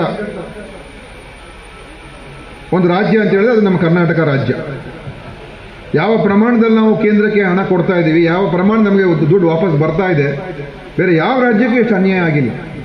ಒಂದು ಡೆವಲ್ಯೂಷನಲ್ಲಿ ಕಮ್ಮಿ ಆಗೋಯ್ತು, ಫೈನಾನ್ಸ್ ಕಮಿಷನ್ 15 ಫೈನಾನ್ಸ್ ಕಮಿಷನ್ನಲ್ಲಿ ಬಹಳ ಕಮ್ಮಿ ಆಗೋಯ್ತು. ಮತ್ತು ಅದ್ರ ಜೊತೆಯಲ್ಲಿ ಬೇರೆ ಏನು ರೆಕಮೆಂಡೆಡ್ ಗ್ರಾಂಟ್ಸ್ ಇದೆ ಅದು ಕೊಡಲಿಲ್ಲ, ಬಡ್ಜೆಟಲ್ಲಿ ಘೋಷಣೆ ಆದಂಥ ಗ್ರಾಂಟ್ಸ್ ಕೊಡಲಿಲ್ಲ, ಫೈನಾನ್ಸ್ ಕಮಿಷನ್ ರೆಕಮೆಂಡ್ ಮಾಡಿರ್ತಕ್ಕಂಥ ಗ್ರಾಂಟ್ಸ್ ಕೇಂದ್ರ ಸರ್ಕಾರ ಕೊಡಲಿಲ್ಲ. ಭಾಳ ದೊಡ್ಡ ನುಕ್ಸಾನ್ ನಮ್ಮ ರಾಜ್ಯಕ್ಕಾಗಿದೆ. ತಮಿಳುನಾಡು, ಕೇರಳಗೂ ಕೂಡ ಆಗಿದೆ. ಆದರೆ ಅವರಿಗೆ ಡೆಫಿಸಿಟ್ ಗ್ರಾಂಟ್ಸ್ ಎಲ್ಲ ಕೊಟ್ಟು ಸ್ವಲ್ಪ ಪ್ರಮಾಣದಲ್ಲಿ ಅದು ಅವ್ರಿಗೆ ಅನುಕೂಲ ಆಯಿತು. ನಮಗೇನೂ ಇಲ್ಲ. 16,000 ಕೋಟಿ ಪ್ರತಿ ವರ್ಷ ನಮಗೆ ಕೊರತೆ ಆಗಿ ಇವತ್ತು ಅದೇ ನಾವು ಹೋರಾಟ ಮಾಡ್ತಾ ಇರುವಂಥದ್ದು. ನಮಗೆ ನಮ್ಮ ನ್ಯಾಯಯುತವಾದಂಥ ಒಂದು ಏನು ಡೆವಲ್ಯೂಷನ್ ಇದೆ, ತೆರಿಗೆಯಲ್ಲಿ ಹಣ ನಮಗೆ ಕೊಡಬೇಕು ನೀವು ಅಂಥೇಳಿ ಮೊನ್ನೆನೂ ಕೂಡ ಮುಖ್ಯಮಂತ್ರಿಗಳು ಹೋಗಿ ವಾದ ಮಾಡಿದರೆ ನೋಡೋಣ. ಅದರಿಂದ ಇವತ್ತು ಈ ಡಿಪಾರ್ಟ್ಮೆಂಟು ಬಹಳ ಮುಖ್ಯ. ಇವತ್ತು ಅದರಲ್ಲೂ ಕೂಡ ಇಲ್ಲಿ ನಾನು ನೋಡ್ತಾ ಇದ್ದೆ, ನಾನು ಕೇಳಿದ್ದೆ ಏನಪ್ಪ ಮಂಗಳೂರದ್ದು ಹೇಗಿದೆ ಅಂತ. ಮಂಗಳೂರು ವಿಭಾಗ ಇದರಲ್ಲಿ ಒಟ್ಟು 47,845 ತೆರಿಗೆ ಪಾವತಿದಾರರಿದ್ದಾರೆ ಈ ಮಂಗಳೂರು ವಿಭಾಗದಲ್ಲಿ. ಇದರಲ್ಲಿ ಸರಕು ವಲಯ ಅಂದರೆ ಗುಡ್ಸ್ ವಲಯದಲ್ಲಿ 35,000 3 ಲಕ್ಷನ 35,556 ತೆರಿಗೆ ಪಾವತಿದಾರರಿದ್ದಾರೆ. ಅದು ಸೇವಾ ವಲಯ, ಸರ್ವಿಸ್ ವಲಯ, ಅದರಲ್ಲಿ 12,289. ಒಟ್ಟಾರೆ ಮಂಗಳೂರು ವಿಭಾಗ ಸರಕು ಮತ್ತು ಸೇವಾ ತೆರಿಗೆಯಲ್ಲಿ ಸುಮಾರು 3,100 ಕೋಟಿ ರೂಪಾಯಿಯಷ್ಟು ನಮ್ಮ ಕಲೆಕ್ಷನ್ ಇವತ್ತು ಈ ಒಂದು ಮಂಗಳೂರು ವಿಭಾಗದಲ್ಲಿ ಆಗ್ತಾ ಇದೆ GSTಯಲ್ಲಿ. ಮತ್ತು ಕರ್ನಾಟಕ ಸೇಲ್ಸ್ ಟ್ಯಾಕ್ಸಲ್ಲಿ 651 ಕೋಟಿ ರೂಪಾಯಿ. ಮತ್ತು ಈ ಪ್ರೊಫೆಷನಲ್ ಟ್ಯಾಕ್ಸ್ ವೃತ್ತಿ ತೆರಿಗೆಯಲ್ಲಿ ಸುಮಾರು 37.49 ಕೋಟಿ ಸಂಗ್ರಹಣೆ ಆಗ್ತಾ ಇದೆ. ಅಂದರೆ ಕರ್ನಾಟಕದ ಒಂದು ರಾಜಸ್ವಕ್ಕೆ ಅತಿ ಹೆಚ್ಚು, ಅಂದರೆ ಬೆಂಗಳೂರು ಬಿಟ್ಟರೆ ಬಹುಶಃ ಇದು GDPಯಲ್ಲಿ 2ನೇ ಸ್ಥಾನದಲ್ಲಿ ಇರ್ತಕ್ಕಂಥದ್ದು. ಬೆಂಗಳೂರು ನಂಬರ್ 1, ಇದು ಮಂಗಳೂರು ವಲಯ ನಂಬರ್ 2. ಸೊ ಇದು ರಾಜ್ಯದ ಬೆಳವಣಿಗೆಯಲ್ಲಿ ಇವತ್ತೇನು ಕರ್ನಾಟಕ ರಾಜ್ಯದಲ್ಲಿ ನಾವು ಈಗ ನಾವೆಲ್ಲ ಖರ್ಚು ಮಾಡಿದಾಗ ಕಲ್ಯಾಣ ಕರ್ನಾಟಕಕ್ಕೆ ಹೆಚ್ಚು ಹಣ ಕೊಡ್ತೀವಿ, ಹಿಂದುಳಿದ ಇದಕ್ಕೆ ಜಿಲ್ಲೆಗಳಿಗೆ ಹೆಚ್ಚು ಕೊಡ್ತೀವಿ, ತಾಲೂಕುಗಳಿಗೆ ಕೊಡ್ತೀವಿ, ಅಸಮತೋಲನ ಎಲ್ಲ ನೋಡಿಕೊಂಡು ಆ ಒಂದು ಕರ್ನಾಟಕದ ಒಂದು ಆಯವ್ಯಯಕ್ಕೆ, ಕರ್ನಾಟಕದ ಒಂದು ರಾಜಸ್ವಕ್ಕೆ ಬಹಳ ದೊಡ್ಡ ಕಾಂಟ್ರಿಬ್ಯೂಷನ್ ಮಂಗಳೂರಿಗೆ ಕೊಡ್ತಾರೆ. ಅದಕ್ಕೆ ಮಂಗಳೂರನ್ನು ಇನ್ನೂ ನಾವು ಎಷ್ಟು ನಾವು ಬೆಳೆಸ್ತೀವಿ, ಎಷ್ಟು ಇಲ್ಲಿ ಬಂಡವಾಳ ಹಾಕ್ತೀವಿ, ಇನ್ನೂ ನಮಗೆ ಇನ್ನೂ ಹೆಚ್ಚು ಇನ್ಕಮ್ ಬರುವಂಥ ಒಂದು ಜಿಲ್ಲೆ ಇದು. ಅದಕ್ಕೆ ಇಲ್ಲಿ ನಾವು ಆ ಒಂದು ಬಂಡವಾಳ ಹೂಡಿಕೆ ಆಗೋದಕ್ಕೆ, ಒಳ್ಳೆಯ ವಾತಾವರಣ ನಿರ್ಮಾಣ ಮಾಡೋದಕ್ಕೆ, ಕಾನೂನು ಸುವ್ಯವಸ್ಥೆ ಮತ್ತು ಒಂದು ಸಹೋದರತ್ವ ಮತ್ತು ಒಂದು ಶಾಂತಿ ನೆಮ್ಮದಿ ಇರುವಂಥದ್ದು ಇದೆಲ್ಲ ಇದ್ದರೆ ಮಂಗಳೂರಿನ ಬೆಳವಣಿಗೆ ಬಹುಶಃ ಅದು ಯಾವ ಮಟ್ಟದಲ್ಲಿ ಹೋಗ್ಬೋದು ಊಹೆ ಮಾಡೋಕ್ಕಾಗಲ್ಲ. ಊಹೆ ಮಾಡೋಕ್ಕೆ ನಿಜವಾಗ್ಲೂ ಹೇಳ್ತೀನಿ, ಯಾಕೆ ಎಲ್ಲ ಇದೆ ಇಲ್ಲಿ, ಏನಿಲ್ಲ ಇಲ್ಲಿ. ಒಳ್ಳೆ ಪರಿಸರ ಇದೆ, ಒಳ್ಳೆಯ ಒಂದು ಜನರಿದ್ದಾರೆ ಇಲ್ಲಿ, ಶೈಕ್ಷಣಿಕವಾಗಿ ಬೆಳೆದಿದೆ, ಸಾಮಾಜಿಕವಾಗಿ ಬೆಳೆದಿದೆ, ವಾಣಿಜ್ಯದಲ್ಲಿ ಇದು ಬಹಳ ದಶಕಗಳಿಂದ ಇಲ್ಲಿ ನಿಂತಿರತಕ್ಕಂಥ ಸಂಸ್ಥೆಗಳು ಬೇಕಾದಷ್ಟಿದೆ. ಸೊ ಇಲ್ಲಿ ಎಲ್ಲ ರೀತಿಯ ಒಂದು ಕ್ವಾಲಿಟಿ ಇದೆ ಇಲ್ಲಿ. ಅದಕ್ಕೆ ಇನ್ನೂ ನಾವು ಅದಕ್ಕೆ ಪೂರಕವಾಗಿ ಅದಕ್ಕೆ ನಾವು ಬಂದ ನಂತರ ಬರೀ ಟ್ಯಾಕ್ಸ್ ಮಾತ್ರ ಕಲೆಕ್ಟ್ ಮಾಡುವುದಲ್ಲ, ವಾಣಿಜ್ಯ ತೆರಿಗೆ ಕಚೇರಿಗಳು ಕೂಡ ಚೆನ್ನಾಗಿರಬೇಕು, ಸಬ್ ರಿಜಿಸ್ಟರ್ ಆಫೀಸ್ಗಳು ಚೆನ್ನಾಗಿರಬೇಕು. ಎಲ್ಲಿಂದ ಸರ್ಕಾರಕ್ಕೆ ರಾಜಸ್ವ ಬರ್ತದೆ ಆ ಕಚೇರಿಗಳು ಚೆನ್ನಾಗಿರುವ ದೃಷ್ಟಿಕೋನ ಇಟ್ಕೊಂಡು ಮಾನ್ಯ ಮುಖ್ಯಮಂತ್ರಿಗಳು ನಮ್ಮ ಉಸ್ತುವಾರಿ ಮಂತ್ರಿಗಳಾದ ಗುಂಡೂರಾವ್ ಅವರ ಮನವಿಗೆ ಸ್ಪಂದನೆ ಕೊಟ್ಟು ಆದಷ್ಟು ಬೇಗ ತುರ್ತು ಸಮಯದಲ್ಲಿ ಅನುದಾನವನ್ನು ಬಿಡುಗಡೆ ಮಾಡಿ 1 ವರ್ಷದಲ್ಲಿ ಈ ಕಟ್ಟಡವನ್ನು ಕಟ್ಟುವಂತಹ ಕೆಲಸ ಆಗಿದೆ. ಟ್ಯಾಕ್ಸ್ ಪೇಮೆಂಟ್ ಮಾಡೋರು ಅಂತ ಹೇಳಿದ್ರೆ ಇಲ್ಲಿ ಸುಮಾರು ನಮ್ಮ ಈ 3 ವ್ಯಾಪ್ತಿಗೆ 3 ತಾಲೂಕಿಗೆ ಸೇರಿರುವಂಥದ್ದು, ಒಂದು ಪುತ್ತೂರು, ಒಂದು ಸುಳ್ಯ, ಒಂದು ಕಡಬ. ಈ ವ್ಯಾಪ್ತಿಯಲ್ಲಿ ಸುಮಾರು 140 ಕೋಟಿ ರೂಪಾಯಿ ಟ್ಯಾಕ್ಸ್ ಅನ್ನು ನಾವು ಇಲ್ಲಿ ಕಲೆಕ್ಟ್ ಮಾಡ್ತಾರೆ. ಅದರಲ್ಲಿ ಕೇಂದ್ರ ಸರ್ಕಾರಕ್ಕೆ 70 ಕೋಟಿ ಹೋಗ್ತದೆ, ರಾಜ್ಯ ಸರ್ಕಾರಕ್ಕೆ 70 ಕೋಟಿ ಹೋಗ್ತದೆ. ಸುಮಾರು 5350 ತೆರಿಗೆದಾರರು ಈ ಭಾಗದಲ್ಲಿ ಇದ್ದಾರೆ. ನಾವು ಟ್ಯಾಕ್ಸ್ ಕಟ್ಟುವರು ಅಂತ ಹೇಳಿದ್ರೆ ಅವರು ಮಾಡಿದ ಉದ್ಯಮದಲ್ಲಿ ಒಂದು ಅಂಶವನ್ನು ಸರ್ಕಾರಕ್ಕೆ ಕಟ್ಟುವಂಥವ್ರು. ಈಗ ಅಧಿಕಾರಿ ಒಬ್ಬರು ಹೇಳುವಾಗ ಹೇಳಿದರು, ಪ್ರಾಮಾಣಿಕತನವಾಗಿ ನಾವು ಟ್ಯಾಕ್ಸ್ ಕಟ್ಟುವವರು ಈ ಭಾಗದಲ್ಲಿ ಅಂತ. ನಮ್ಮ ಗುಂಡೂರಾವ್ ಅವರು ಹೇಳುವಾಗಲೂ ಹೇಳಿದರು, ಈ ಭಾಗ ದಕ್ಷಿಣ ಕನ್ನಡ ಜಿಲ್ಲೆ ಈ ಸ್ಟ್ಯಾಂಡ್ ಸೆಕೆಂಡ್ ಟ್ಯಾಕ್ಸ್ ಪೇಮೆಂಟ್ ಅಲ್ಲಿ. ನಾವು ಕರ್ನಾಟಕದಲ್ಲಿ 2ನೇ ಸ್ಥಾನದಲ್ಲಿದ್ದೇವೆ. ಇವತ್ತು ದೇಶದಲ್ಲಿ ನಾವು ಕರ್ನಾಟಕ ರಾಜ್ಯ 2ನೇ ಸ್ಥಾನದಲ್ಲಿದ್ದರೆ ಕರ್ನಾಟಕದಲ್ಲಿ ನಾವು 2ನೇ ಸ್ಥಾನದಲ್ಲಿ ಇದ್ದೇವೆ. ದೇಶ ವ್ಯಾಪ್ತಿಗೆ ನೀವು ತಗೊಂಡ್ರೆ ಮಹಾರಾಷ್ಟ್ರ, ಮುಂಬೈ ನಂಬರ್ 1 ಇದೆ, ಆ ನಂತರ ನಂಬರ್ 2 ಕರ್ನಾಟಕ ಇದೆ. ನಿಮಗೆಲ್ಲ ಗೊತ್ತಿದೆ, ನಮ್ಮ ಮೋದಿ ಅವರ ರಾಜ್ಯ ಅತ್ಯಂತ ಮುಂದುವರಿದ ರಾಜ್ಯ ಅಂತ ಹೇಳ್ತಾರೆ, ನಮ್ಮ ಪ್ರಧಾನಮಂತ್ರಿ ಅವರ ರಾಜ್ಯ ಅಲ್ವಾ. ಆದರೆ ಟ್ಯಾಕ್ಸ್ ಕಟ್ಟುವಲ್ಲಿ ಯಾರು ಅತ್ಯಂತ ಮುಂದಿರುವವರು? ದೇಶಕ್ಕೆ ಹೋಲಿಸಿದ್ರೆ number 2, we are number 2 in across the India. ಅದರಿಂದ ನಾವು ಕೂಡ ಹೈಯೆಸ್ಟ್ ಟ್ಯಾಕ್ಸ್ ಪೇಡ್ ಮಾಡುವವರು. ನಮಗೆ ಕೂಡ ನಾವು ಸರ್ಕಾರದ ಹತ್ರ ಮನವಿ ಮಾಡುವುದಷ್ಟೇ, ನಾವು ಹೈಯೆಸ್ಟ್ ಟ್ಯಾಕ್ಸ್ ಮಾಡೋದ್ರಿಂದ ನಮಗೆ ಜಾಸ್ತಿ ಅನುದಾನಗಳನ್ನು ಕೊಡಬೇಕು ಅಂತ ನಾವು ಮುಖ್ಯಮಂತ್ರಿ ಹತ್ರ ಯಾವತ್ತು ಕೇಳುವಂಥದ್ದು. ಆದರೆ ನಮಗೆ ಸಿಗುವುದು ಮಾತ್ರ ಕಡಿಮೆ ಯಾವಾಗಲೂ. ಈಗ ನಮ್ಮ ಗುಂಡೂರಾವ್ ಬಂದ ನಂತರ ನಮಗೆ ಸ್ವಲ್ಪ ಸಾಕಾರ ಆಗಿದೆ. ನಾನಿವತ್ತು ಮೆಡಿಕಲ್ ಕಾಲೇಜಿಗೆ ತರಬೇಕಿದ್ರೆ ಎಷ್ಟು ಸಲ ಕಾಡಿದ್ದೇನೆ ಬೇಡಿದ್ದೇನೆ ಅಂತ ದೇವರ ಹತ್ರ ಪ್ರಾರ್ಥನೆ ಮಾಡಿದೆ ಅಂತ ಗೊತ್ತಿಲ್ಲ. ಯಾಕೆ ದೇವರ ಹತ್ರ ಪ್ರಾರ್ಥನೆ ಮಾಡಿದೆ ಅಂತ ಹೇಳಿದ್ರೆ, ಚುನಾವಣಾ ಸಮಯದಲ್ಲಿ ನಾವು ಹೇಮಣ್ಣ ಶೆಟ್ಟರು, ನಮ್ಮ ಅಧ್ಯಕ್ಷರು ಎಲ್ಲ ಸೇರಿ ಎಲ್ಲರಲ್ಲೂ ಕೂಡ ಭಾಷಣ ಮಾಡ್ತಾ ಇದ್ವಿ. ನಾವು ಮೆಡಿಕಲ್ ಕಾಲೇಜನ್ನು ಈ ಭಾಗಕ್ಕೆ ತರ್ತೇವೆ ಅನ್ನುವ ಎಲ್ಲ ಕಡೆ ಭಾಷಣದಲ್ಲಿ ಹೇಳಿದ್ರು. ಈ ಭಾಷಣದಲ್ಲಿ ಹೇಳಿದನ್ನು ಉಳಿಸಿಕೊಳ್ಳುವವರು ಈಗಿನ ಕಾಲದಲ್ಲಿ ಭಾರಿ ಕಡಿಮೆ. ನಾವು ಇವತ್ತು ಹೆದೆ ತಟ್ಟಿ ಹೇಳ್ತೇವೆ, ನಾವು ಭಾಷಣ ಮಾಡಿದನ್ನು ನಮ್ಮ ರಾಜ್ಯ ಸರ್ಕಾರ, ನಮ್ಮ ಉಸ್ತುವಾರಿ ಮಂತ್ರಿಗಳ ಒಂದು ಮಾರ್ಗದರ್ಶನ ಮುಖಾಂತರ ಅದನ್ನು ಉಳಿಸುವಂತ ಕೆಲಸ ಇವತ್ತು ನಮ್ಮ ದಕ್ಷಿಣ ಕನ್ನಡ ಜಿಲ್ಲೆಯಲ್ಲಿ ಮಾಡಿದೆ. ಇದು ಒಂದಲ್ಲ, ಅನುದಾನಗಳು ಬರ್ತಾ ಇಲ್ಲ, ಅನುದಾನಗಳು ಎಲ್ಲಿ ಬರ್ತಾ ಇಲ್ಲ. ಕುಡಿಯುವ ನೀರಿಗೆ ಪುತ್ತೂರಿಗೆ 1,010 ಕೋಟಿ ರೂಪಾಯಿ ಬಂದಿದೆ. ಪುತ್ತೂರಿನ ಇತಿಹಾಸದಲ್ಲೇ ಇಲ್ಲ ಎಲ್ಲಾದರೂ 1,010 ಕೋಟಿ ರೂಪಾಯಿ ಬಂದಿರುವಂಥದ್ದು. ಇವತ್ತು ಸಹಸ್ರಲಿಂಗೇಶ್ವರ ದೇವಸ್ಥಾನಕ್ಕೆ ಉಪ್ಪಿನಂಗಡಿಯ ಡ್ಯಾಮ್ ಕಟ್ಟಲಿಕ್ಕೆ 352 ಕೋಟಿ ರೂಪಾಯಿ ಬಂದಿದೆ. ಇಲ್ಲಿ ಉದ್ಯಮಗಳು ಬೆಳಿಬೇಕು. ಟ್ಯಾಕ್ಸ್ ಹೇಗೆ ಬೆಳೀತದೆ? ನಾವು ಟ್ಯಾಕ್ಸ್ ಯಾರು ಕಟ್ತಾರೆ ಅವರಿಗೆ ನಿಜವಾಗಿ ನಾವು ಪ್ರಯಾರಿಟಿ ಕೊಡುವಂತಹ ಕೆಲಸ. ಇಲ್ಲಿ ಇದ್ದಾರೆ, ಒಬ್ರು ಬಿಂದು ಇದ್ದಾರೆ, GL ಆಚಾರ್ಯ ಎಲ್ಲ ಹಿರಿಯರು ಎಲ್ಲರೂ ಇದ್ದಾರೆ, ಟ್ಯಾಕ್ಸ್ ಕಟ್ಟುವವರೆಲ್ಲ ಬಂದಿದ್ದಾರೆ, ದೊಡ್ಡ ದೊಡ್ಡ ಗುಂಡ್ರವರು ನಮ್ಮ ಈ ಭಾಗದ ಉದ್ಯಮಿಗಳು, ಒಳ್ಳೆ ಟ್ಯಾಕ್ಸ್ ಪೇಯರ್ಸ್ ಎಲ್ಲ ಬಂದಿದ್ದಾರೆ. ನಮ್ಮ ಬಿಂದು ಇವರು ಸಾಧಾರಣ 3,500 ಕೋಟಿ ಟರ್ನ್ ಓವರ್ ಮಾಡ್ತಾರೆ. ಇಡೀ ದೇಶದಲ್ಲಿ ಅವರ ಸಂಸ್ಥೆಗಳಿದೆ. We are very proud. ನಾನು ಅವರ ಮೊನ್ನೆ ಕಾರ್ಯಕ್ರಮಕ್ಕೆ ಹೋಗಿದ್ದೆ, ಅವರ ಮನೆ ಇದೆ, ಅವ್ರದ್ದೊಂದು ಮನೆ ಕಾರ್ಯಕ್ರಮದಲ್ಲಿ. ಅವರು started is career as a auto driver. ನಾವು present is doing 3,500 crores turnover per year. 3,500 crores. We are very proud of ನಮ್ಮ ಬಿಂದು ಫ್ಯಾಕ್ಟ್ರಿ. GL ಆಚಾರ್ಯ ಇವರೆಲ್ಲ ಟ್ಯಾಕ್ಸ್ ತೆರಿಗೆದಾರರು ಇದ್ದಾರೆ. ಇವತ್ತು ಪುತ್ತೂರಿಗೆ ಮೆಡಿಕಲ್ ಕಾಲೇಜ್ ಸಿಗುವಂಥದ್ದು ನಾನು ಯಾವತ್ತು ಗುಂಡ್ರವ್ರ ಹತ್ರ ಕೇಳ್ತಾ ಇದ್ದೆ. ಯಾವತ್ತು ಶಾಸಕನಾರಿಗೆ ಬಂದೆ ಅವತ್ತಿಂದ ಅವ್ರ ಹತ್ರ ವಿನಂತಿ ಮಾಡ್ಕೊಂಡು ಅವರನ್ನು ಹಿಡ್ಕೊಂಡು ಮುಖ್ಯಮಂತ್ರಿ ಅವರ ಹತ್ರ, ಬೇರೆಯವರ ಹತ್ರ, ನಮ್ಮ UT ಖಾದರ್ ಅವರನ್ನು ಸೇರಿಸ್ಕೊಂಡು ಮುಖ್ಯಮಂತ್ರಿ ಹತ್ರ ಹೋಗಿ ಇವತ್ತು ಪುತ್ತೂರಿಗೆ ಮೆಡಿಕಲ್ ಕಾಲೇಜನ್ನು ಕೊಡುವಂಥ ಕೆಲಸವನ್ನು ನಾವು ಮಾಡಿದ್ದೇವೆ. ಅದನ್ನು ಯಶಸ್ವಿಯಾಗಿ ನಡೆಸಿಕೊಡ್ತಾರಂತ ಗುಂಡ್ರಾವ್ ಈಗ ನಮಗೆ ಹೇಳಿದ್ದಾರೆ. ಅಶೋಕ್ ರೈಗಳಿಗೆ ನೀವು ಏನು ತಲೆಬಿಸಿ ಮಾಡಬೇಡಿ, ಇಲ್ಲಿ 3 ವರ್ಷದಲ್ಲಿ ನಾನೇ ಬಂದು, ನಾನು ಮುಖ್ಯಮಂತ್ರಿಯವರು, ಡೆಪ್ಯೂಟಿ CM ಅವರು ಬಂದು ಈ ಇದಕ್ಕೆ ಶಿಲಾನ್ಯಾಸವನ್ನು, ನಿಮ್ಮ ಮೂರ್ತಿಯನ್ನು ಕೂಡ ನಾವು ಅಲ್ಲಿ ಇಡ್ತೇವೆ ಸರ್, ಏನು ತೊಂದರೆ ಇಲ್ಲ. ಇಲ್ಲಿ ಮೆಡಿಕಲ್ ಕಾಲೇಜನ್ನು ನಾವು ಉದ್ಘಾಟನೆ ಮಾಡುವಂಥ ಕೆಲಸಗಳು ಆಗಬೇಕು. ಇವತ್ತು ಉದ್ಯಮಗಳು ಬರಬೇಕಂತ ನಾವು ಕೆಲಸವನ್ನು ಮಾಡ್ತಾ ಇದ್ದೇವೆ. ಇವತ್ತು ನಮಗೆ ನಮ್ಮ KMFಗೆ ಸುಮಾರು 15 ಎಕರೆ ಜಾಗವನ್ನು ಕೊಟ್ಟಿದ್ದೀವಿ. ಏನಾಗ್ತದೆ, ಉದ್ಯಮಗಳು ಬರಬೇಕು. ಟ್ಯಾಕ್ಸ್ ಕಲೆಕ್ಷನ್ ಮಾಡಬೇಕಿದ್ರೆ ಉದ್ಯಮಗಳು ಬರಬೇಕು. ಎಲ್ಲಿ ಉದ್ಯಮದಿಂದ ಹಣ ಬರ್ತದೆ ಆದರೆ ಮಾತ್ರ ಅಭಿವೃದ್ಧಿ ಮಾಡಲಿಕ್ಕೆ ಸಾಧ್ಯ. ಅದಕ್ಕಾಗಿ ಇಲ್ಲಿ ನಮ್ಮ ಬಿಂದುನವರು ಕೂಡ ನಮ್ಮ ಹತ್ರ ಒಂದು ಮನವಿಯನ್ನು ಮಾಡಿದ್ದಾರೆ.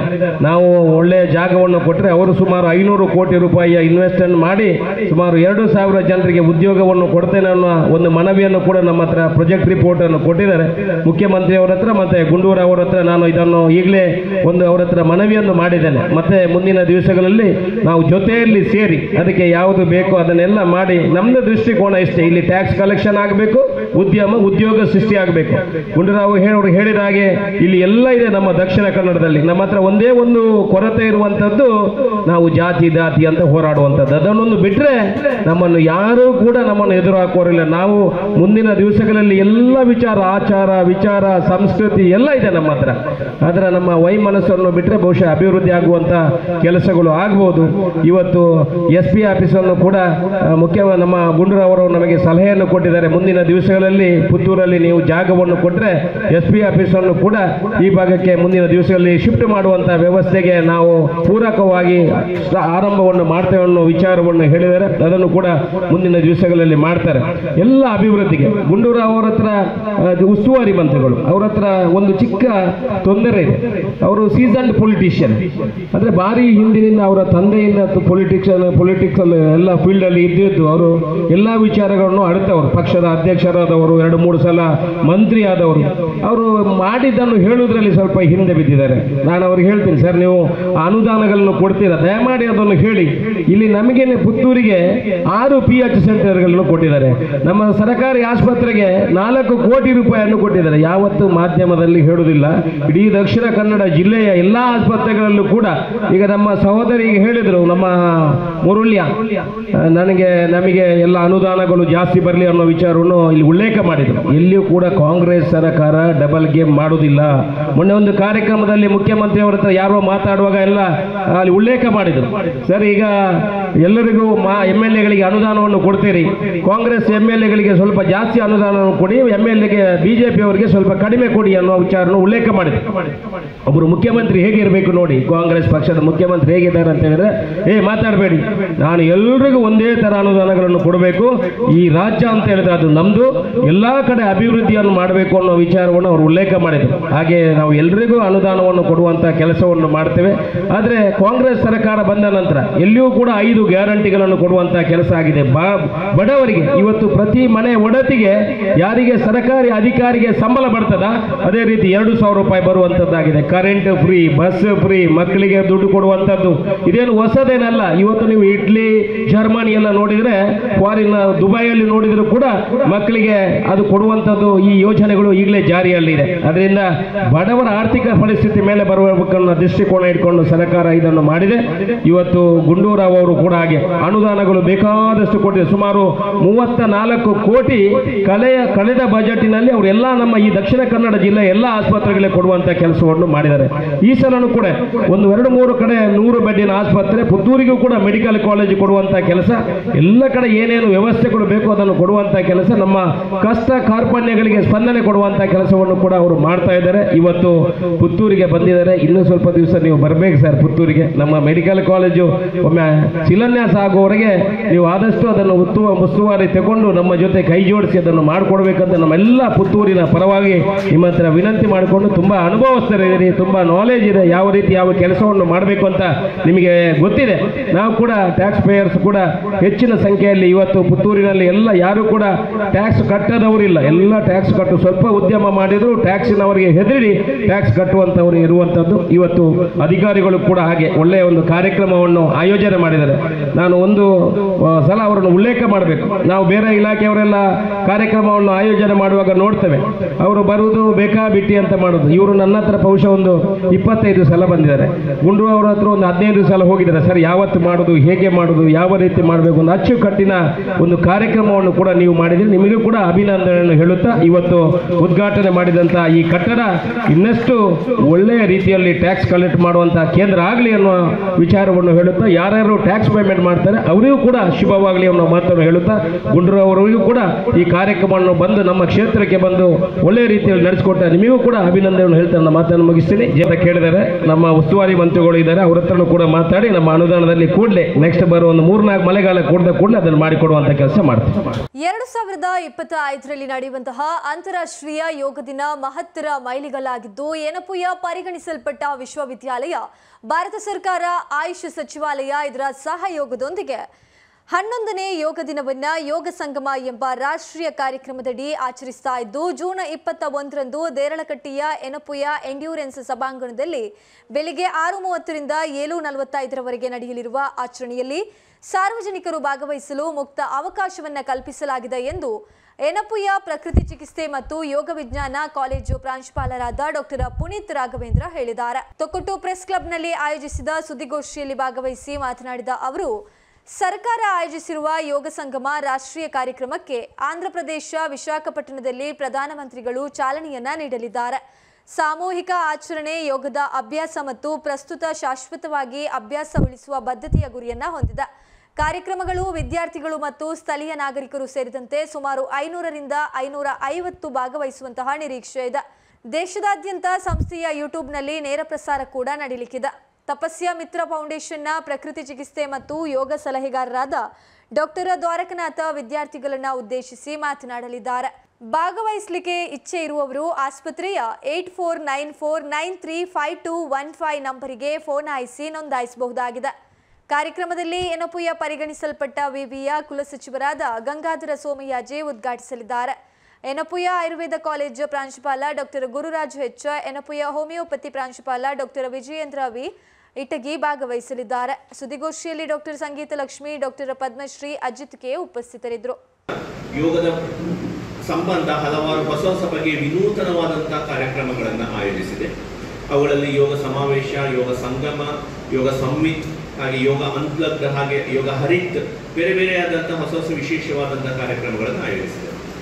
ಅವುಗಳಲ್ಲಿ ವಿಶೇಷವಾಗಿ ನಮಗೆ ಈಗಾಗಲೇ ನಾವು ಯೋಗೋತ್ಸವವನ್ನು 28ನೇ ದಿನದ ಕೌಂಟ್ಡೌನ್ ಪ್ರೋಗ್ರಾಮ್ ಆಗಿ ನಾವು ಏನಪುಯ ವಿಶ್ವವಿದ್ಯಾಲಯದಲ್ಲಿ ನಾವು ಆಚರಿಸಿದ್ದೇವೆ. ಈ ಹಿಂದೆ ಮೇ 24ನೇ ತಾರೀಕು.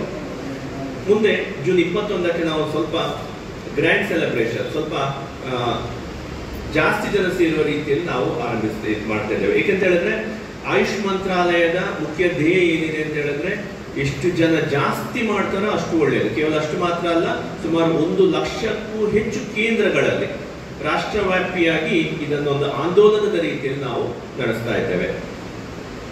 ಜೂನ್ 21ನೇ ತಾರೀಕು ನಾವು ಬೆಳಿಗ್ಗೆ 7ರಿಂದ 7:45ರವರೆಗೆ ನಮ್ಮಲ್ಲಿ ವಿಶ್ವವಿದ್ಯಾಲಯದ ವಿದ್ಯಾರ್ಥಿಗಳು ಸುಮಾರು 500ಕ್ಕೂ ಹೆಚ್ಚು ಮಂದಿ ನಾವು ನಿರೀಕ್ಷೆಯಲ್ಲಿದ್ದೇವೆ ಸೇರಿಸುವಂಥದ್ದು.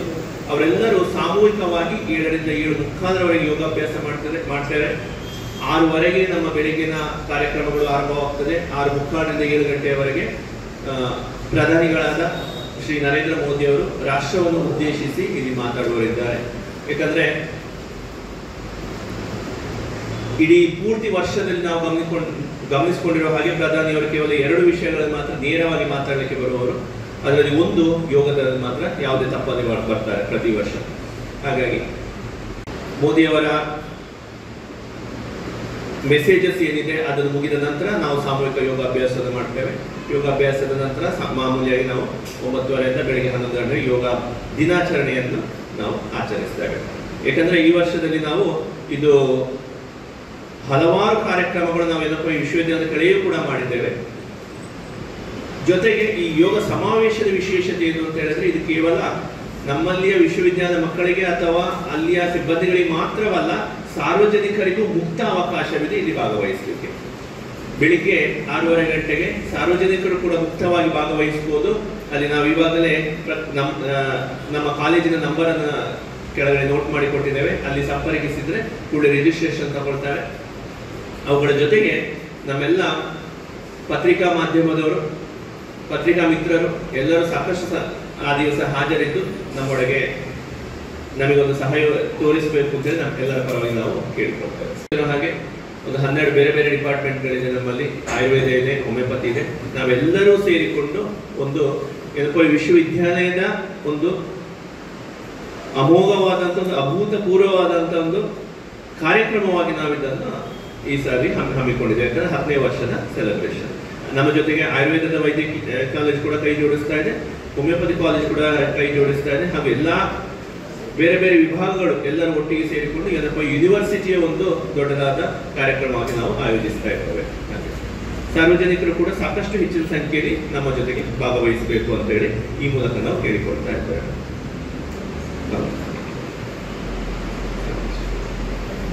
ಮಾಡ್ತಾ ಇದ್ದೇವೆ. ಆಯುರ್ವೇದ ಕಾಲೇಜ್ ಬೇರೆ, ಹೋಮಿಯೋಪತಿ ಕಾಲೇಜ್ ಬೇರೆ, ಪ್ರಕೃತಿ ಚಿಕಿತ್ಸಾ ಕಾಲೇಜುಗಳು ಬೇರೆ ಬೇರೆ ಅಂತ ಮಾಡ್ತಾ ಇದ್ದೇವೆ.